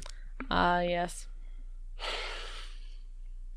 Whoever you are, don't try to stop me from killing these men. Taylor, before I said something about the 4 horsemen being on the nose, what the fuck is that line? That's not even on the nose. Whoever you are, don't try to stop me. Or, hey, don't try to stop me. Or, who the fuck are you? Yeah. None of that needs to happen. Don't try to stop me from killing these men. That's such an unnecessary line. That's such a... But it speaks to the whole essence of this goddamn movie. That is the... See, when something is going as bad as this movie is, in my opinion, I hate when something comes along where it's like, we know how to get worse, don't worry. And then it still continues to after this movie. But that line was the first... Okay, so up until this point, I was like, man, this is going to be down by like Last Stand. I don't know if this is going to be better than Last Stand. This might go between Last Stand and X-Men 1. But, but I heard that line, and I was like, is this better than Origins? A little spoiler alert here, but I'm not really sure if this is better or worse than Origins. And that's a really depressing thing to say. But that line specifically, I was like, how does that make it that far? Like there's a thing you quote every 2 or 3 episodes where the disappointed. Yeah. That thing where it's like, man, I can't believe the actor said that. Ha ha. But it's like, how'd that make it past editing? Yep. Or how did anybody on set go, yeah? Yep. Is that we're keeping that? Yep. So I don't get how that obtuse of a line happens where he says, whoever you are, don't try to stop me from killing these men. Phil, could you do me a favor and insert the disappointed audio right here? Or in the movies, in this review somewhere? Yes. Okay. But I just don't get how everyone involved, because like there was talks of like, so that line we were making fun of earlier, the is this what you want from me, all that stuff, apparently that was improv. So they let them play with their characters a bit, they let them have fun with the script, which is cool. That's fine, yeah, but how does everybody involved with that scene hear, whoever you are, don't try to stop me from killing these men, and go, yeah, run it? So a lot of me thinks a lot of this is just Bryan Singer's fault. I think that he got really invested and involved in the movie and is not a good director, actually. Or like his vision is terrible. Because Phil and I were listening to some of the director's commentary after this movie because, you know, why not? And Bryan Singer sounds like an asshole. Yep. Self-congratulatory asshole. Yeah. In fact. So I think he was just, everything that happened was like, look at all these cool things I did in the past movies and that these other people did that I guess are kind of cool. Let me shove them into this movie and then have a great time at it. Because everything is so like almost meta too. It's not good. Yeah, I mean, that's just on a fundamental level, I can't believe that line exists in this movie. You know what I mean? And like that's... I love that that's the one that got you to the real talk with the mic too. That's the one that brought us real time with Phil. You're welcome. With Phil Mayer. I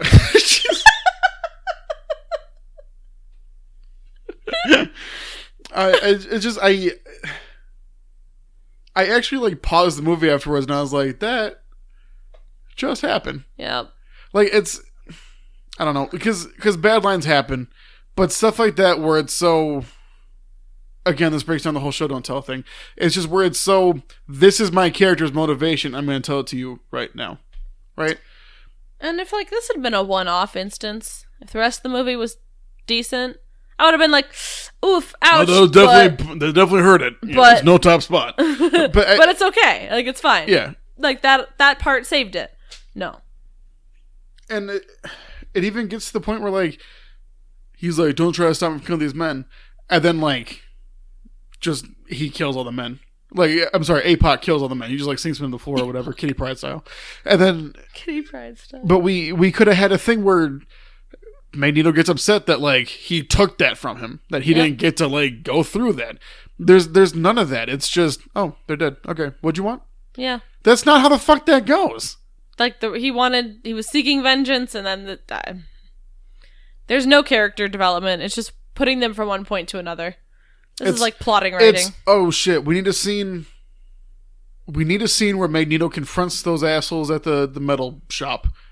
And also we need a scene where APOC shows up with his new crew, challenges Magneto to a dance-off. Let's just put those in the same place. So that was cool. You can continue. I don't know. He brings them to the same Nazi camp he was at as a child. So it's not just any camp he was brought back to? He was brought back to Auschwitz. Was it? Yeah, it was Auschwitz, 1983. Oh. Do you know what year Auschwitz was turned into a historical museum? I did not know. 1942. Yeah. But, I mean, we're in a separate timeline now that was created back in 1973. So, it's all different kind of causalities now. Well, that's neat. Yeah. I love this movie. Mm-hmm. I get time travel It's such a... and parallel lines. You know what? hard. Maybe that museum was up in the Northwestern Territories of Canada. Oh, that's what it is. Must have been. Oh, fucking yikes. He becomes Lord of the Rocks and just starts, there's metal in every Earthbender. Yeah. It's like the opposite of Toph, where he was started off as a metal bender. Learned he could control rock as well. Yeah, it didn't do it for me. And also, is there metal inside every single rock? Sure. That's not even what we're going to get into. Because, like, I understand that, it looks really cool to just throw the earth around or whatever. How... Apocalypse supposedly amplifies people's power. Yes. Does that go away once Apocalypse dies? Does he have to focus on amplifying your power? I think that... Also, he never did that to Magneto. He was just like, I'm going to show you what you could be. And, like, he, like, talks him through it. He was like, reach down, feel that. Mm-hmm. He wasn't like, dude, look, you can do this now. So I feel like Magneto should be able to do this now that he's gone. Yeah. So when they put him in a plastic box... and at the end of X1, I feel like having ripped out minerals from like the seafloor. He can control plastic, right? Well, in not that even timeline, not even control plastic, but like he could probably rock the cave that he's inside of. in that timeline, he had never had access to that Oh, power. you're right. Yeah. What butterfly flapped its wings in a specific point in time to create apocalypse? Because we all know Butterfly Effect starring Ashton Kutcher. A butterfly flaps its wings in Africa. There's a tornado in Milwaukee or whatever. I don't know where tornadoes happen. But like that's like the butterfly effect thing. So what happened specifically when Mystique killed Trask that led to Apocalypse never waking up? Well, this one dude never started working for the government. He ended up going to Egypt. He got involved in a cult. Started up the cult. He was like, "Are you selling rugs?" And they're like, "No." And he's like, "Okay," and leaves. Yep. Yeah. I mean, thank God for Evan Peters, at least. Yeah. Oh, yeah, because he comes in now, doesn't he? Yeah. At least we got Evan Peters and Quicksilver.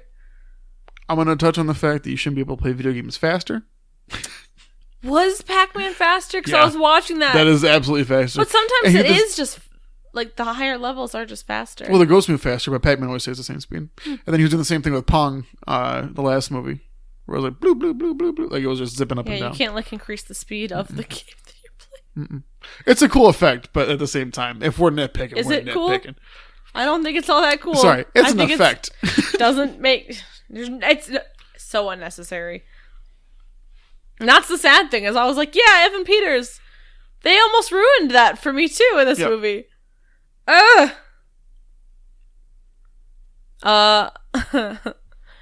We got to the smallest scene of the little mutant boys going to see Star Wars. Yep. And then Jubilee is like, I still think Empire is the best because it had such a dark ending. And it's complex. And then blah, Scott's blah, blah. like, well, I wouldn't be there. What was it doing? Was it doing Kermit before? Is that what it was? That was for Alex Summers, but sure. Oh, shit. Who was I mean, they're both Summers, so it's fine. So then Scott's like... runs with the family. Like, yeah. It ain't easy shooting beams. They do kind of both shoot beams. Yeah, I'll get to that. I have a thing with Alex. You're not even going to get to all the things that you're going to get to. Nope. So then Scott's like, well, we wouldn't have any of that if it wasn't for the first one. And then Sophie Turner looks at the camera and she's like, can we just agree that the third one... I'm sorry. Can we just agree that the third one is the worst? Except she slipped into her English one a little bit there. Can't we just all agree? Well, we all know the third one is the worst.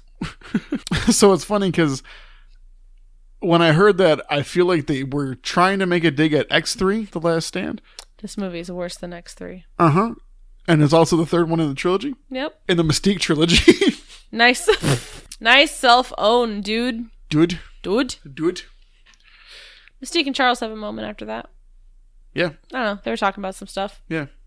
Oh, because Moira comes in and Raven's like, "Sup, Moira?" And she's like, "Have we met?" Mm-hmm. And then he's like, "Y'all should separate." Yep. And then he's like, talk about Eric. Yeah, and then she's like, "Just because we're not at war doesn't mean we're at peace." And I was like, "That was a decent line." And then everybody keeps talking. Right. I'm like, "Never mind." I don't know. And she's like, "We found Eric. That's why I'm here." Yeah, brutally murdered his wife. He's resurfaced. Yeah, killed his wife and child. And he's like, we have to find him. They're gonna be looking for him. We have to find him first. Go to Cerebro. Cerebro. Activate Cerebro. Find Eric. And then Eric starts talking to himself in the corner. And McAvoy's like, I'm so sorry. I feel your pain. I feel your loss. I feel your suffering. And Fassbender's like, you can see it, but you can't feel it. Jazz isn't something you can just... This is the scene where he turns and is like talking to himself, right? Yeah. Thank you for saving me by cutting me off there. Yeah, you're welcome. And in the background we can see that they've all just stopped and started looking at him. And then McAvoy's like, he's not alone. Hank, he's not alone. I don't know why you like reach for Hank. I don't know. What led up to connect line? And then APOC turns around. He's like, I never felt power like this before. Comes over and then he's like, thanks for letting me in.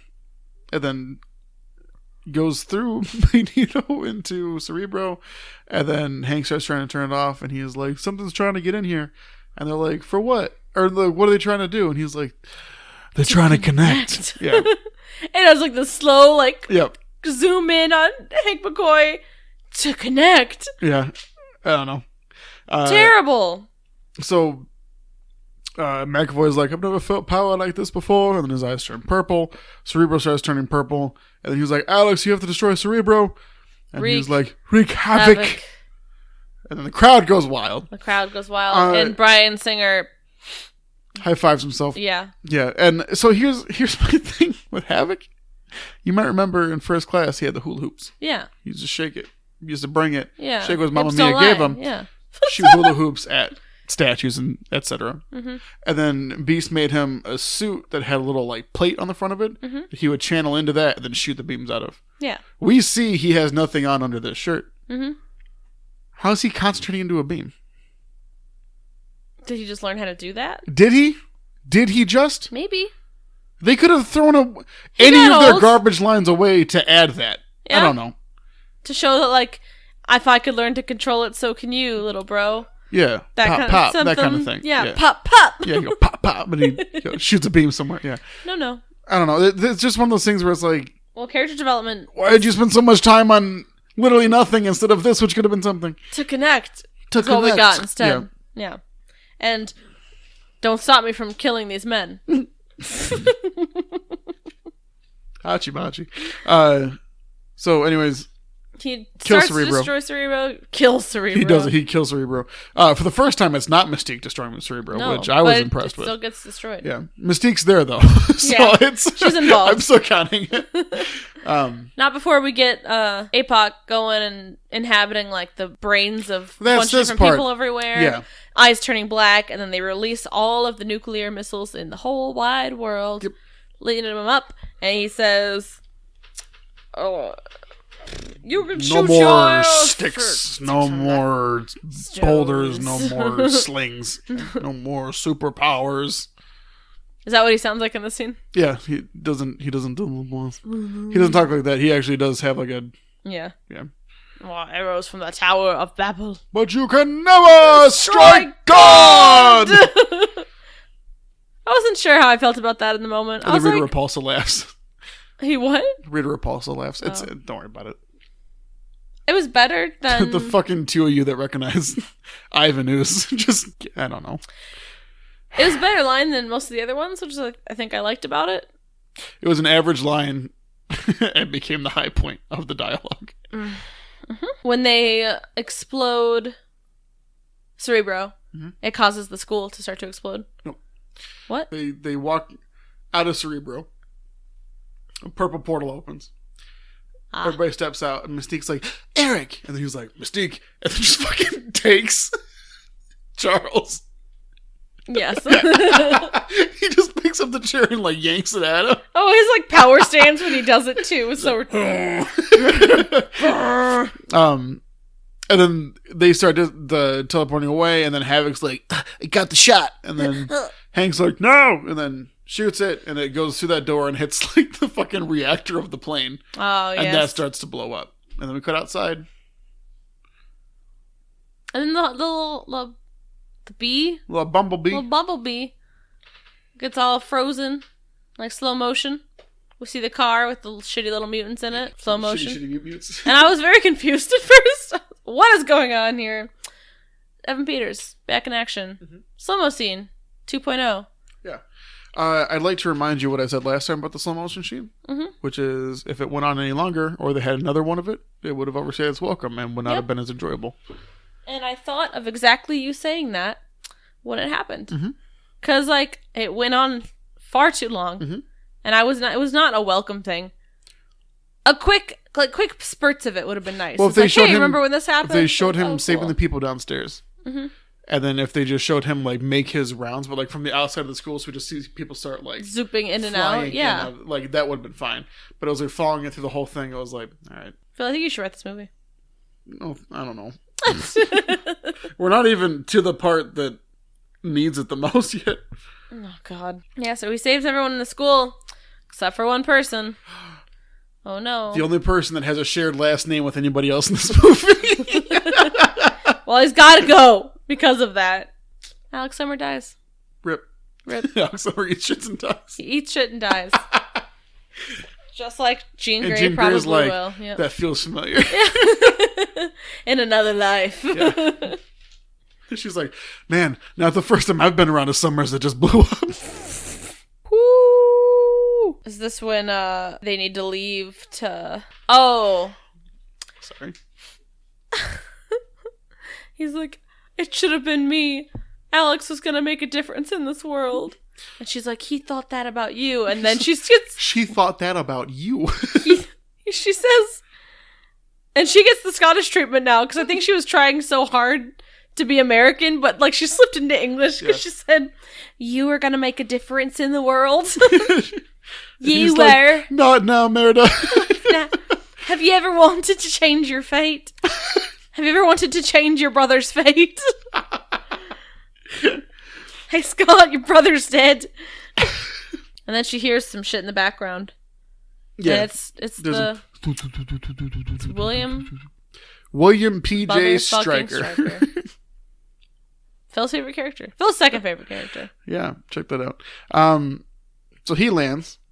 I'm sorry, helicopters land, and then Rose Byrne's like, I'm so happy you're here. I am CIA. What she says, like, CIA. She says something really weird. Why did you say it like that? I don't know. I don't like this movie. So she, like, runs up and she's like, I'm CIA. She says something weird there because we made fun of it. Oh, we did. But she says, I don't know. She says something I'm weird. CIA, so. Yay. That's what she said. I'm CIA. Yeah. Yeah. Yay. Yay. She's like, I'm CIA. And then, they concussion bomb. I don't know. There's a blue wave that happens. Everybody falls asleep. Yeah. And he's like, I want that one and that one and that one, and then just pointing out. Shoot the rest dead? Did he just leave the rest there? I think he just left him there. I don't know. How does that make any sense? No idea. Oh yeah, because they wake up later and see the smoke trails. So he's like, you were at the center of this thing that happened that caused all the nukes to be released. And I was like, so was literally every other student that was at that school. Yeah, why didn't you take them? So Jean, Nightcrawler, and Summers see like everybody getting loaded up, so they decide to like flash into the plane. Mm-hmm. And Jean Grey is already proficient with making people not see them. Yeah, she did the back of the truck gag again. That was in first class. That Charles had a hard time doing. Yeah. But Jean's fine. The old empty truck gag. Well, remember, hers is the most powerful mind he's ever seen. Right. Even though she hasn't learned to control anything yet. Correct. Yeah. Correct. Nifty. And then they freak out, and he was like, and then Nightcrawler's like, I can't get us out of here once they close that door that did something to our powers. Apparently there's an anti-power field now. It's good to know. Okay. And then I think, did we just cut into the base? No, there's a scene, yeah, where APOC is like, yo, I'm going to use your powers. And then they flash away.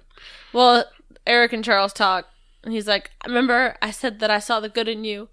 And he's like, anything that you might have saw in me. Yeah, they had like a divorced parents argument over Eric in front of Eric. Yep. Because he's like, he likes the clothes I made him. And then, APOC is like, he wants to work with me, and then, or he's like, I found his true cause, and then McAvoy's like, you tapped into his rage is what you did, or something like that. Mm-hmm. Yeah. There were moments that were good in this that I... It's one of the better moments, I could have seen. And then he's like, anything that you saw in me, Charles, I've buried it. I buried it with my family. Oh, yeah, with my family. And Charles is just like, shut up, dude. It's like, shut. Bring it the frick down. Oh, we also learned that APOC is able to block Charles from getting into any of their minds. So there's no reason for him to have made Magneto's helmet back. Yeah. Check that out. Also, there's a scene where he makes Magneto's helmet. He does what? Makes Magneto's helmet out of nothing. Oh, yeah. And then gives it to him. Cool. So check that out. Then we flash to the Stryker cage, where they're in. Everybody wakes up. Beast is transformed. Freaks out. Quicksilver. That's a thing. And they're like, why are we in here? And they're like, what happened with Charles, with Professor X? And they're like, we don't know. And Moira's like, it's not him you need to be worried about. There's someone stronger. And he's like, you think I'm going to believe that? And then Stryker leaves, and Hank turns to her, and he says, what did you mean by somebody stronger? You were there. You were next to him.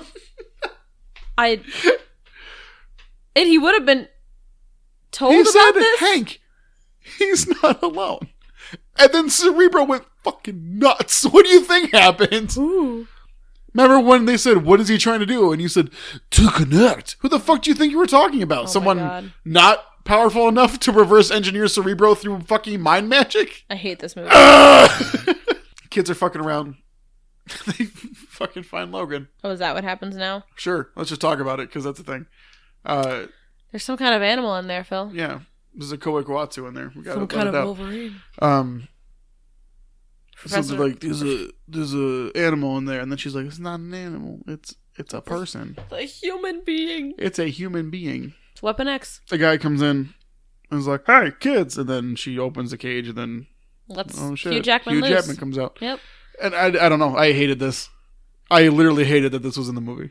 There was no reason. The only reason Stryker was in this movie was to have this cameo. Yep. Really, though. Like, they didn't need to be at the space at all. Because they escaped right after Correct. Logan escaped. Yep. Wow. Is this the 25 minutes you said that could have been cut from this movie? Yep. And then they could have added, like, maybe actual character development? From the mansion, switch over to Cairo still, and then we merge the scenes where he's talking to Eric, and then APOC is like, you're going to broadcast for me. And then we're all at the mansion still when Jean gets the secret message. It's like, oh, we got to go to Cairo. Nothing changes. Oh, my God. Cool. Yeah. Cool. Tight.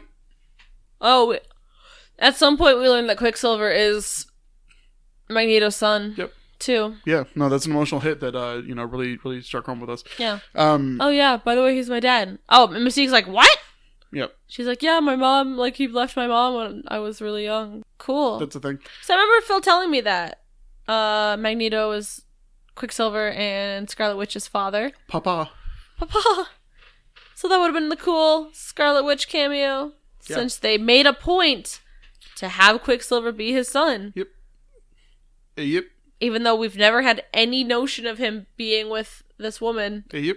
In any previous movie. They made like a slight, maybe possible hint in First Class. She's like, my mom used to know somebody that could do Days that. of Future. Yeah. Yeah.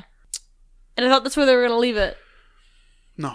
Because that was actually good. Well, no, remember, because he set up a lot of stuff in the previous series that this is where he gets to have all of it come back together. Oh, you're right. Bryan Singer is a cinematic genius. So. Yeah. Before Logan leaves, Jean is like, wait, I can help him. And then, like, I don't know if they were supposed to have, like, a weird tie-in to their relationship in the early movies. But they have, like, a moment. Yeah, and listen, I understand there's a thing here. I'm not going to focus on it. I'm not going to lie to you. There's just so much here that I don't care about. What I do care about, though, is they follow him to the exit. He's going to leave, and then Scott goes to pull his glasses off to blast Wolverine, who he just saw get shot to hell and not even flinch. And she's like, don't. And he's like, all right. Mm-hmm. And then, she comes to Wolverine. Strokes his little paw, and, like, his foot starts flapping. And then he leaves, and she's like... Or he's like, what'd you do for him? And she's like, I gave him back something that he lost. His name or something. I don't know. Some of his memories. Yeah. So at the end, we heard the Logan. Hi, Logan. I don't know. This sucks. This is a bad movie, I think. I'm not gonna lie to you. The Jean Logan thing was just creepy to me. I didn't like it. And then... Oh, well, that's the last we've seen of that guy. Haha! Is what Scott says. And Phil got mad. Phil got real mad. Yeah. So then I'm gonna start going. We'll see what happens. Stop me if you need to talk about anything. So we get loudspeaker Charles talking to everybody. Those of you that are powerful and strong, APOC is like, you will defeat the weak, and then Charles says to the globe, protect those without power. That's my message. During that time, he had a secret message to Jean that was like, Jean, find me, we're in Cairo. Mm-hmm. So that was cool. They break everybody out. Sense. They go to the fucking carrier. There's a plane in there that Hank obviously could figure out how to fly. You got your warplane. Yep. Let's go to war. And then Scott's like, let's dress up. We got flight suits. Yep. They got matching outfits now. Yep. We go to the plane. Mystique's wearing a flight suit. I don't know if she put one on or not, but she's wearing one. And then there's a scene. When they got the message, this one general was like, he's talking about the whole goddamn world. Why?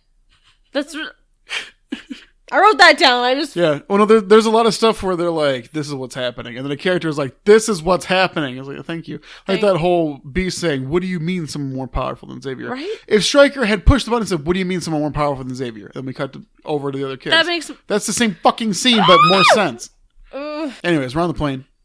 Sophie Turner turns to J-Law and says, were you scared the day in DC? And Jennifer Lawrence is like, no. And I think that's supposed to get the same, like, chuckles out of me that it did with Nicky Holt and Wolverine, but it didn't when he was like, do I die? And he's like, do I live? Nope. Yeah. I think that's what they were going for. It just didn't work for me. Yeah, and then she gives like a motivating speech because obviously she's everybody's hero. And then we get to Cairo, and then we pretty much just split off to have our final fights. Yeah. Everything I have written there is just like magnetic field. Yeah. Mystique finds Magneto with Quicksilver, and she's like, we're your family now. You don't have to do this. We family know you and lost, proud. And family and proud. I know you lost your people, but you have other people. We're not your people. Pointedly at Quicksilver, and then I'm your. But Magneto like specifically looks over to him, like he's like listening to Mystique, and then he's like, yes, this other person who obviously has something to say, and you. Yeah. I'm here for my family too. Yeah. Why? He knows who Quicksilver is. Yep. Why wasn't he just like, oh, he's here to help be on the mission? Why would he specifically asked so that Quicksilver would have that moment, and then it was a bad moment. It was bad. Because I get like him being too scared to say anything, but if Mystique had like nudged him, yeah, and he went, I'm here for my family too, and Eric was like, that's fucking weird. Let's go back to listening to Mystique. Yep. And then Eric is like, whatever you guys are here to do, you can't stop me from making a magnetic ball. So Cairo. My next thing, all I have written is flight scenes, crash plane, boo, Charles Bald, apocalypse roars. That's pretty much it. That's pretty much the answer. Angel eats shit. So there's Nightcrawler goes into the pyramid to find Xavier because he's getting Apocalypse transferred into his body. Nightcrawler gets stopped by Angel. They have a fight scene. Psylocke and Storm fight Beast and Cyclops. That's a thing. I think Jean Grey is just waiting on the plane with Moira. Yes. Yeah. I don't think she's out fighting. No. Oh, there's that fucking line where Cyclops is like, I can't control my powers yet. And then Mystique is like, then don't. Oh, but it's a good line. And then she keeps fucking talking for some reason. She's like, we all got to learn to let go sometimes. You know, it's time to do the best we can with what we got. And she just starts like fucking railing. It's like, just say, then don't. Change blue. Go on your way. Let's fucking do it. Yep. We don't need all this shit. It's because they wanted to give her that like big hero speech. Well, because she's the main character of this trilogy. She's the main character, and because they were like, I'm not a hero, and then she realizes she's a hero, but we never actually feel that character development or that come to fruition. It's just bad. Yeah. And unnecessary and long. Yeah. So Psylocke and Beast are fighting, and then Cyclops and Storm are fighting, kind of. They end up in a fucking Harry Potter wizard duel together. Yeah. Psylocke is kicking Beast's ass, and then Beast kicks her in the face, and then she gets out of the fight for the next half hour. Well, they crash in a plane. Nightcrawler traps Angel in a cage. It doesn't matter. Traps him in a cage. Doesn't matter, as Taylor says. Doesn't matter. And then finds Xavier, puts him on the plane, and just kind of spots around and gets everybody. Yeah. Yeah. Because they like try to have the foreshadowing from the beginning. Nightcrawler versus Angel. Ooh, we get their final fight that we've all been waiting for. Like I said, the only reason those two characters specifically are there is to fight each other there. Yep. That's why I hate when that shit happens. Yep. Oh, so they start crashing the plane because Angel and Psylocke are like coming in, and then Nightcrawler blasts all of them, or zips all of them to a different place. Psylocke lets go of the plane, flies up, uses her blade to cut into a building to stop her fall, and then gets knocked out. Her ass should have been dead. Put that in the whatever category. I guess Angel died, straight up. Happens. Probably. It happens to the best of us. APOC wakes up, finds out he's still like connected with Charles, and starts like, you gotta come out. Yeah. He like roars. Yeah. Straight up roars. Come out, Charles! Come out and play! And then we have another Quicksilver scene where he starts like fighting APOC. I liked that. That was alright. short and Yeah. sweet.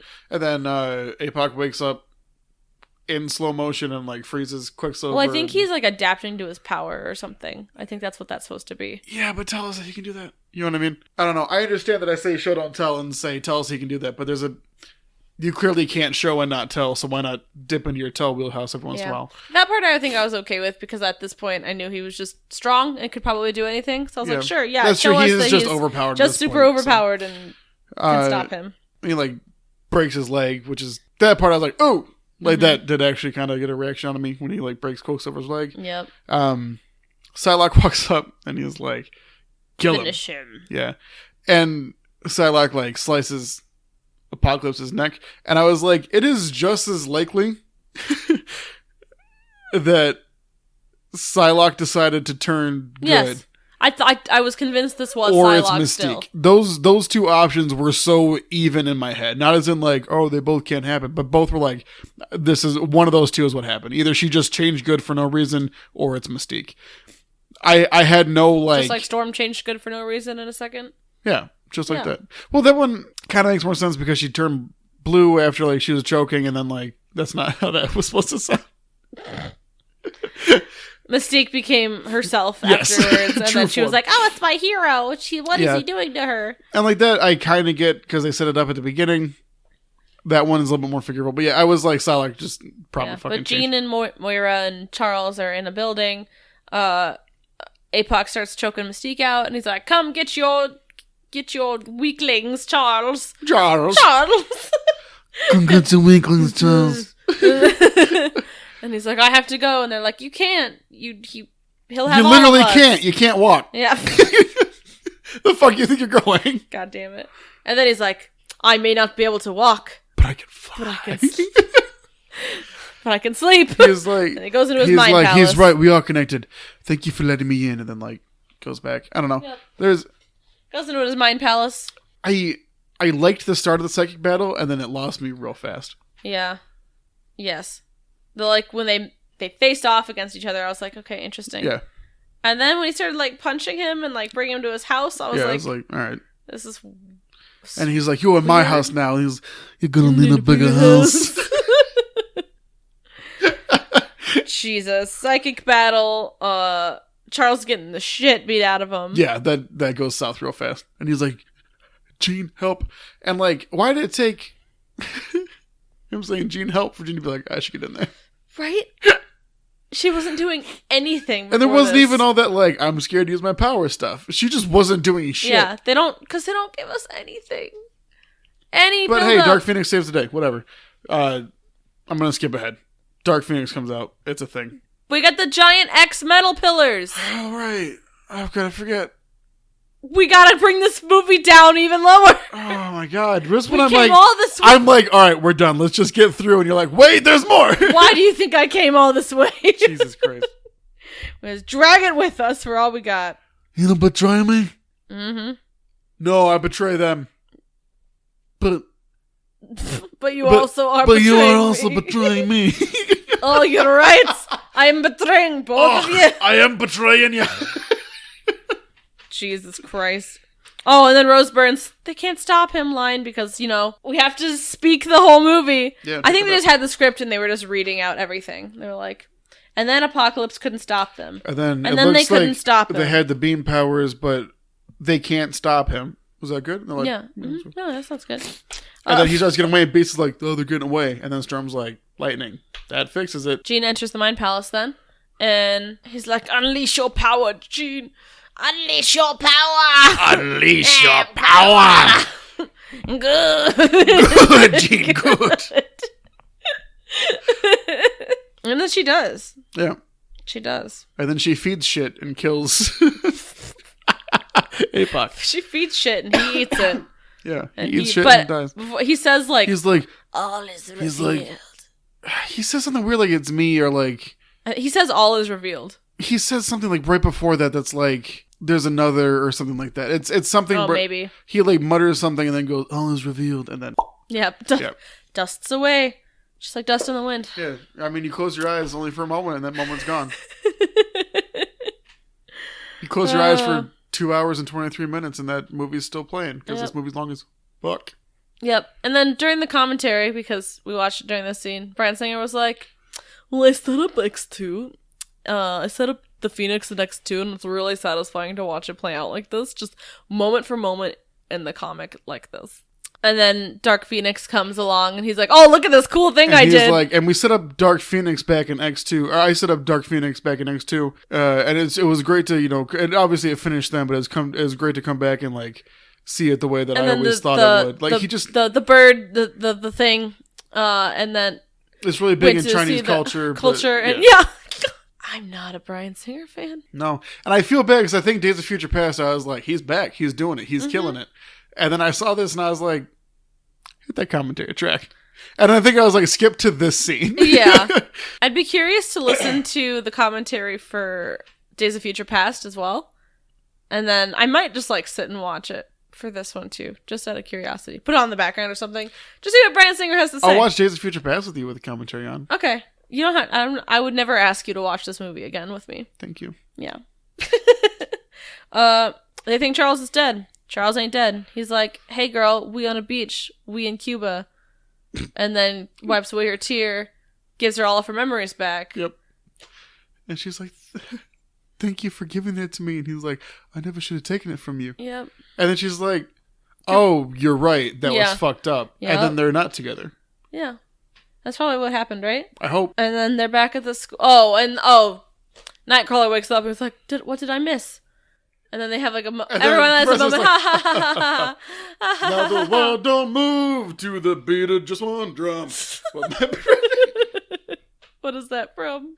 It's Different Strokes. Oh, cool. To rule the world, it takes. Excellent. Different Everywhere strokes. you look. Everywhere you look, there's a heart. There's a heart. Somebody who needs you. We lost out there and you're all alone. Life is waiting to carry you home. We're back at the school. Magneto is up flying in the air for no reason. Yep. Also, how? It's the metal in the air, right? Just yeah. The iron is floating around. He's proposing his iron and his blood off of, like... There's a lot of iron. There's a lot of, like... in his diet, right? Him and Jean are rebuilding the school. Ororo comes over. Storm comes over to Quicksilver and is like, so Mystique told me that's your dad. Which, I mean, thanks, Mystique. Yeah. This fucking bad guy decides to join our fucking school, and you're like, so here's the hot guy. And then Sophie Turner's like, there's the tea. That's the tea. That's the tea. That's the tea. And you're his father? That's the tea. Mm-hmm. And she's like, so you gonna tell him? No. I think I'm just gonna stick around for a while. I don't know. We'll see. Me too. I'm gonna hang out here. Okay.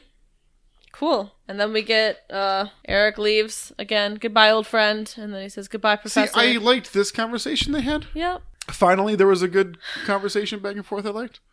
Then we go to training after that. Well, wait, hold on one second. Okay, I'm sorry. Did you just say this part?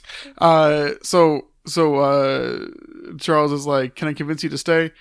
And then Fassbender's like, you're a psychic, you can convince me anything you want. He starts walking away. And then he's like, do you ever wake up in the middle of the night worried that, like, they're gonna come take you? Yeah, they're gonna come, like, take you down for what you are? And then Charles says yes, and he says, what do you do when that happens? And Charles says, I feel a great swell of pity for anybody who comes to the school looking for trouble. Mm-hmm. Which is the same way they closed out their conversation in X-Men 1? What? Sorry, that was X-Men 1. I was just doing a callback to our little bit. I know. Yeah. I do vaguely remember that line, which is cute. Yeah. I'm glad they did a callback to that. I know Bryan Singer was so happy and thrilled to be able to do that, but that was actually a genuinely good little bit. Yeah. And then they say goodbye. Yeah. It was a nice bit. Yeah.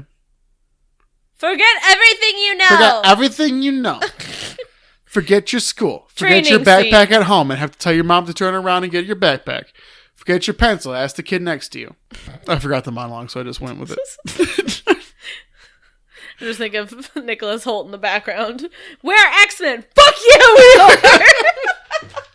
Do yourself a favor and watch the gag reel for this. It's better than the fucking movie. It is so much, wholly 100% better than the movie. Forget everything you think you know, because that's what they did for the rest of the fucking timeline of movies for the series. Yep. And then credits, and there's an after credit scene that leads Yeah. to Logan. oh, they're Sentinels that they're fighting. I don't know if it's the hologram shit or Or real if they just have Sentinels. Sentinels that are designed to kill mutants. You know, family friendly stuff here. Yeah. So credits, and then there's an end credit scene where Essex somebody gets shit, blood. right? Yeah, it happens. Is it supposed to be a Logan I believe so. foreshadowing? Is Yeah. that what it is? Is that what Yeah. you said? They had Weapon X stuff in a case. They closed it and said Essex, and I was like, "Am I supposed to understand something from this?" Yeah, I And don't then know. Phil was like, "Logan reference," and I was like, "Ugh, "Cool." So it's funny because I understand that like a Marvel movie ends, and I stay for the after credits, and I'm like, I don't know what that means, but I'm so excited, right? And this one ended in like I saw that scene, and I was like, what the fuck is that? I don't care.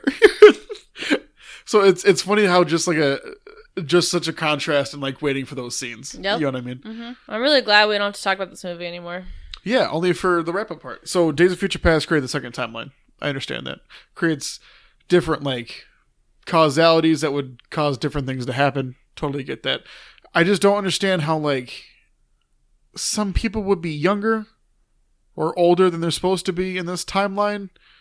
So You know what I mean? Because it wouldn't have changed until 73. And this takes place in 83. you're talking like they actually put thought into that. I'm talking like they pretended like they did. They didn't even pretend. They They just did. didn't care. Because they were like, new timeline, this is how this shit works. For some things, but with people's ages, they were just like, I want this character I want here. young Gene. So He's like, we're well, I gonna started put it this in here. X2, so I'm going to put this. I don't know. It's something that, like, frustrates me, and I understand that they're not going to ever talk about it, but I do want it known how mad I am about it. That's why I'm gonna watch the commentary to see what they say about it, Sweet. just to see if there's any excuses made. Yeah. I'm very curious.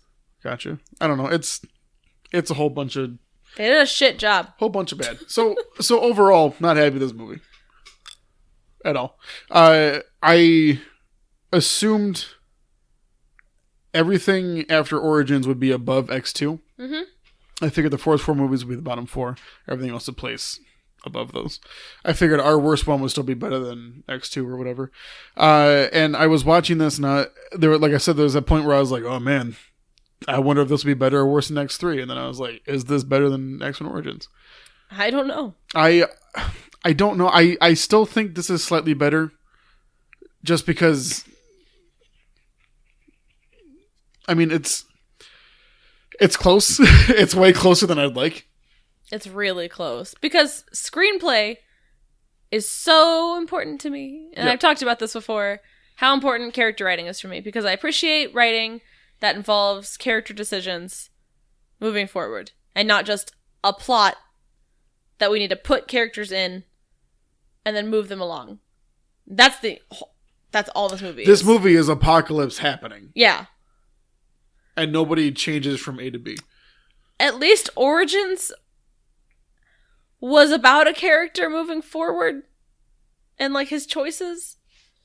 The dialogue wasn't that good there either, but I think there were at least moments in Origins that I liked writing wise. Yeah. This had 0. Because I asked, I was like, if there's a moment Yeah. that I like in this movie, let me know. Yeah, I mean, There's not one. even like the Quicksilver part, which I was like, oh sweet, he's back. 30 did seconds before it was over, I was like, yikes. Yeah.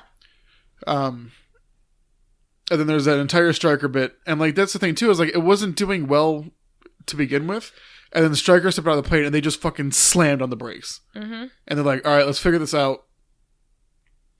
Okay, we're in Stryker's base for a bit. Okay, okay, all right, yeah, let's go. All right, let's go. And then everybody gets back in the car and they start driving. But like, there's just that bit where I'm like, we didn't need this. You know what I mean? And like, I don't know. That was the first time I wasn't excited to see Hugh Jackman.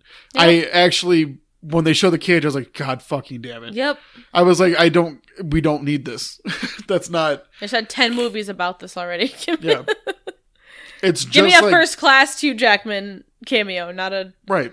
X-Men Origins cameo. And like the thing where Mystique's in the cage and he's like, hey, Mystique. It's not like, hey, thanks for bringing me Wolverine. Or Yep. like, hey, remember when I helped you out and got this? There was none of that to reference the fact that had happened. Yep. So like there was nothing here for me. What would make this movie better than Wolverine Origins Wolverine? However that. See, here's the thing: is I don't know that this is the same place I was at with Origins, where I just didn't know how to like. I knew it was at the bottom and wanted to move on. Yeah. You know what I mean? When I was watching Wolverine, I spent the entire time. I'm sorry. When I was watching The Wolverine, I spent the entire time thinking the nuanced stuff about where to put this on the list while I was watching it. Days of Future Past, I just knew it was at the top. Yeah. So it was in the same way where I wasn't as nuanced with the list, but I knew where it belonged. But you know what I mean? The whole time I was just comparing this to Origins because I knew it was either right above or right below it. Right. Pretty much from the first scene, unfortunately. Okay. Literally not like sure it had decent cinematography, but it was just to cover up the bad part about everything else because honestly, at least Origins had decent acting. Not for a lot of it, but for some of it. There was parts of it that were good, yeah. But Hugh Jackman was a rock in that one. James McAvoy probably did his best. Yeah. Even he had weak moments. He was an the best amazing part actor. of the movie, and there was still parts I was like, oh, okay. Yeah. Fassbender was weak. J-Law was weak. Sophie Turner was okay. She actually... I didn't have super high expectations for her acting this movie as much as I tote about loving the shit out of her. Yeah. And she, like, did better than I thought she was gonna. Especially... Are you saying you're a sucker for her? Dude, I'm a sucker for you. Yes, I am. Come together. Do. The birds of a feather, you and me. We did together. God damn it. It's a bop, man. That shit slaps. That shit is a slap and bop. I think the writing and directing didn't help the actors. I think that is actually what dragged them down for a lot of it. Nicholas Hoult was decent. The fact that every actor in this movie I felt had really weak moments when I've never seen that before. Everybody I knew had better in them didn't have any of that shine. Yeah. Which usually is to do with Direction, other aspects. Yeah, and direction. I feel like I want to put this at the bottom of my list, I think. Which is a really horrifying thing for me to think about. So, on principle alone, I want to say this is better than Wolverine. I'm sorry, X-Men Origins Wolverine, but I don't know that I can. And like I said, it's just I know on principle because in day one we were like, bottom of the list. I just know that they're both down there. Yeah. You know it's what I not mean? super important to me which one is below or above. And it's hard for me to do the rewatch thing because I don't have either of these on my immediate rewatch list. You know what I mean? It was on today when I came over, but like I said, I think I checked out for most of it. Yeah. And I might just pull this one's modern, so it has flashier fight scenes card. You know, in the same way that Last Stand was better than X-Men when it had the same issues, but even then, it's not like I'd watch this for the fight scenes. There's stuff in Last Stand that I'd look up to watch again over X-Men. Like I would go on YouTube and be like, Golden Gate scene, whatever. Yeah. You know what I mean?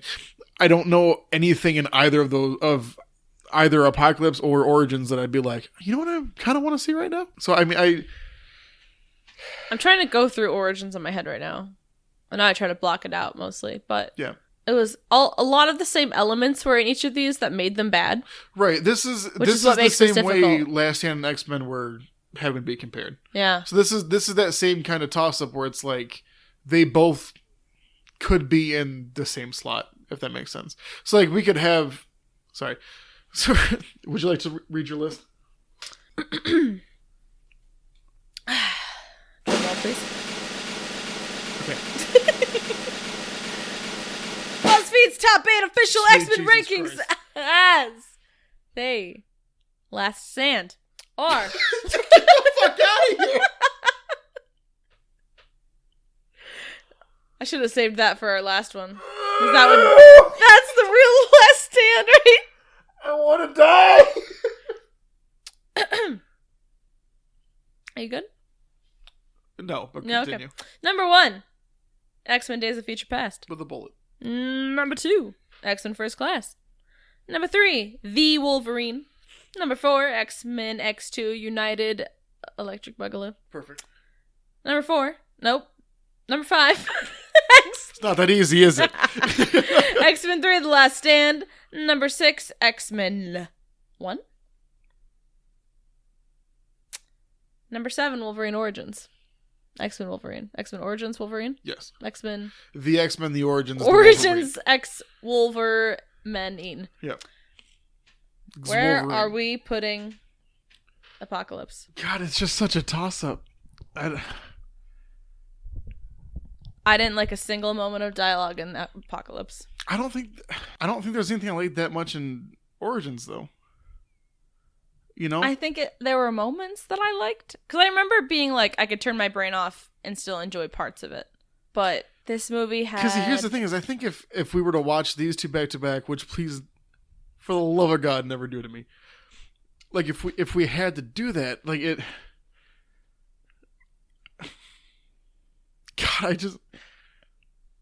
What are you thinking? Are you thinking this is worse than Origins? You know what? I don't know. Because, like, at least this was an exciting movie. Like, it had stuff happening. We have a first time that's about to happen here. Taylor, are you ready? Yeah. So we had Real Talk with Phil already. Uh-huh. We got a double Real Talk with Welcome Phil. back to Real Talk with Phil Part 2. So, X-Men 3, not amazing. No. Sorry, X3 The Last Stand, not amazing. So X-Men, is it X-Men Last Stand? Because there's no 3 in there. I don't know. This isn't important. No. So, wasn't amazing, and I knew going into it that Origins was going to be what Origins is. Mm-hmm. Days of Future Past was fucking incredible. I put it on the other day. Really? Yeah. Like I was packing for something and I was like, I'll put that on. Because like I had my computer like taken apart. Okay. So like on my PS4 I just loaded that up. And I was just watching that. So like that was on while I was doing stuff. That was the first of these movies that I've put on since I've mandatory watched them. And like I think that's the first one that like could crack into like the Marvel list that I have. You know what I mean? Okay. So like that was an amazing movie for me. And then it plummeted down to where this is. So I mean I think because Origins and Apocalypse are so close in my head, to take a step back to think between Origins was between 3 and First Class, which is 3 was average and then First Class was like, oh shit, okay, here we go. Uh-huh. You know what I mean? And this one went from Days of Future Past, which was great, to this, and it's like, what happened? So this is a more drastic difference because it came from such a good movie. Yes. Whereas Origins was already writing off of a bad movie, and it was still very bad. Yes. And like there's I get that. There's not a single movie on here that Apocalypse could have followed that I would have been like, I'm sorry, the Origins could have followed other than Days of Future Past, where like it would have been that much of a letdown. You know what I mean? Because like if Origins came after First Class, it'd be like, yeah, you guys still can't do it. You know what I mean? That's where that would have led to. Mm-hmm. Or like if Origins followed X2 instead, it's like, you guys, we get it, but get your footing. You know what I mean? But because Apocalypse hit right after Days of Future Past, where it's like they get it, they're back in their stride. Let's see where this goes. They were like, we're full forcing onto this other timeline. That's where we're going to be at. Let's follow it. Let's see where this goes. And that's what they gave us. You know what I mean? So then that could go both ways. Are you saying that makes Apocalypse a better or worse movie for you? I'm gonna say it makes it worse. Okay. So also Origins was No, we're just talking. Yeah. We're just talking. No, put your pencils down, everybody. Okay. Yeah. So Origins was actually better than the expectations that I had set for it. And that was in part to me. Yep. You had set them extremely low for me. Yep. And I watched it and I was like, like it was bad. It's still a trash can garbage fire of a movie. Fire, yeah. But it wasn't as bad as I was expecting. Whereas Apocalypse, I was like you, where I was like, probably like X3. I've heard pretty bad things. It's probably like they're a little bit lower. I expected this to be the worst of the quote unquote modern ones. Yeah. And it severely dropped from my expectations. Yes. And because it hit that point where I realized how bad it was, everything else just wasn't working. Yeah. You know what I mean? Everything just got so much worse. It's not even fair to have to like To us at all. I know to like have to rank these because they just belong next to each other. Right. Can we just make a Savate? Can we combine two numbers and just put them on the same one? X-Men Origins Apocalypse. I have an idea. Bear Yeah. with me, okay? What's your idea? I'm not doing your whole intro with it. I'm just gonna the rankings as they stand right now. All right, fine. Are number 1, Days of Future Past. Number 2, First Class. Number 3, The Wolverine. Number 4, X2, X-Men United Electric Boogaloo. Number 5, X3, The Last Stand. Number 6, X-Men 1. And then all the way down right now at the bottom at number 12, we have Wolverine Origins. So what I propose to you, the temporary list as it stands. Are you Temporarily. about to read these again? Nope. Okay. Because this is my proposed. Okay. Okay. This is my proposed. Yeah. Okay. Get off the table. It's my proposed list. Number 1, Days of Future Past. Number 2, First Class. Number 3, The Wolverine. Number 4, X2, X-Men United Electric Boogaloo. Oh my gosh. Number 5, X3, Last Stand. Number 6, X-Men. Period. Number 7, X-Men Origins Wolverine / X-Men Apocalypse. So exactly what I just said. Yes. Okay. Thank you for reading that list 3 times. It's about showmanship, okay? I agree. I mean, like maybe when we finalize the list, Well, this is placeholder. We'll when we think finish on all it. of the movies. Because the thing too is I finished this 10 minutes ago, but like that's not true. We finished this movie 10 minutes before we started this podcast, and like it's still sitting with me how upset and disappointing I am about it. You know what I mean? Yeah. So that's the I thing mean, so too is is Origins, but- Origins. I'm over that. That was a month and a half ago. So. Yeah. I guess we'll see. God, I hope Dark Phoenix is better than Apocalypse. I'll drink to that. Oh, I'm okay. All right. So the rankings. the rankings stand. Number 1, Days of Future Past. God Number damn 2, it. First Class. Number Number 3, three, The Wolverine. Wolverine. Number 4, X2, X2, X-Men United, United, Electric Electric Boogaloo. Number 5, X3, Last Stand. Number 6, X-Men 1. 1. And number 7, X-Men Origins Wolverine / X-Men Apocalypse. Wow. First time in history, my dudes. You are hearing history. You've never once before seen Home Brew with the movies, never be able to settle on a number. Mm-hmm. This feels wrong. Should we just settle on a number? No. So the rankings we At All right, the end you guys. of our list, when we finalize it, we will have a definitive number ranking, no shared spots. For now, that's just how bad Apocalypse is. It's It speaks to how bad these two movies are. yep. Understand that we're trying to figure out which one is worse, not which one is better. Yeah, right?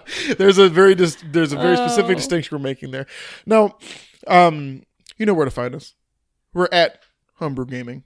I'm at The Real Philbo. Taylor, of course, is at Later Taylor. Later Taylor. You Links know, in the description. You know where to see us. Right here. At youtube.com/longass URL until we get 100 subscribers. We can change it to youtube.com/homebrew-gaming. So if you want to help us with that goal, there's a subscribe button right down below where you're watching this video. If you want to help us be seen, go ahead and leave a comment below. Yep. We will go ahead and respond to you. Also, if you highlight this link, hit Control-C, you can go to some random social media, hit Control-V, and tell all your friends about us, and then it helps also. Or there's just a button that says share. Get right out That's of the town. thing The that future, kids do these days. the future is crazy. The future is not too distant. Nope. So, like the video. Next week, we will be releasing our review of Dark Phoenix. We'll be seeing it on Thursday. Dork Phoenix. Dork Phoenix, my bad. We'll be seeing it on Thursday, preventing us having a good time that day. And Yikes. no, I have hopes. higher hopes. Sure. Phil and I are going to have a great time in the theater and be really annoying with everybody else, probably. Here's the thing. The second they do or do not do an X fade out. It's over. It's game over. Either way, you and I are going to yell. All right. So we will be releasing that video next. That will be on the normal release schedule Normal on release Saturday. Yeah. On Saturday. Yes. However, say you made it 2 hours ish into this podcast and you're like, listen, I understand you guys like to talk about movies. What else do you do? What else do you offer? We also play video games with 2 of our very close personal friends, Eric and Morgan. They're very special to us. And if you think our voices are hilarious, just you wait. In a nice way. Or not so nice way. I get it. There are currently series where we play games with those fellows. Taylor we have a super fun little time. Doki Doki. Eric and Taylor are playing Deltarune. Morgan and I are about to start the Obradin. I don't know how to say that name. Sure. Yeah. And hey, maybe check those out too. Give those a like, comment, subscribe. If you know what I mean. If you liked what you heard, oh my God, Jesus. If you liked what you heard today, please make sure to join us for next time. We're reviewing Dark Phoenix. This is Taylor. This is Phil. And we'll see you later. Peace out.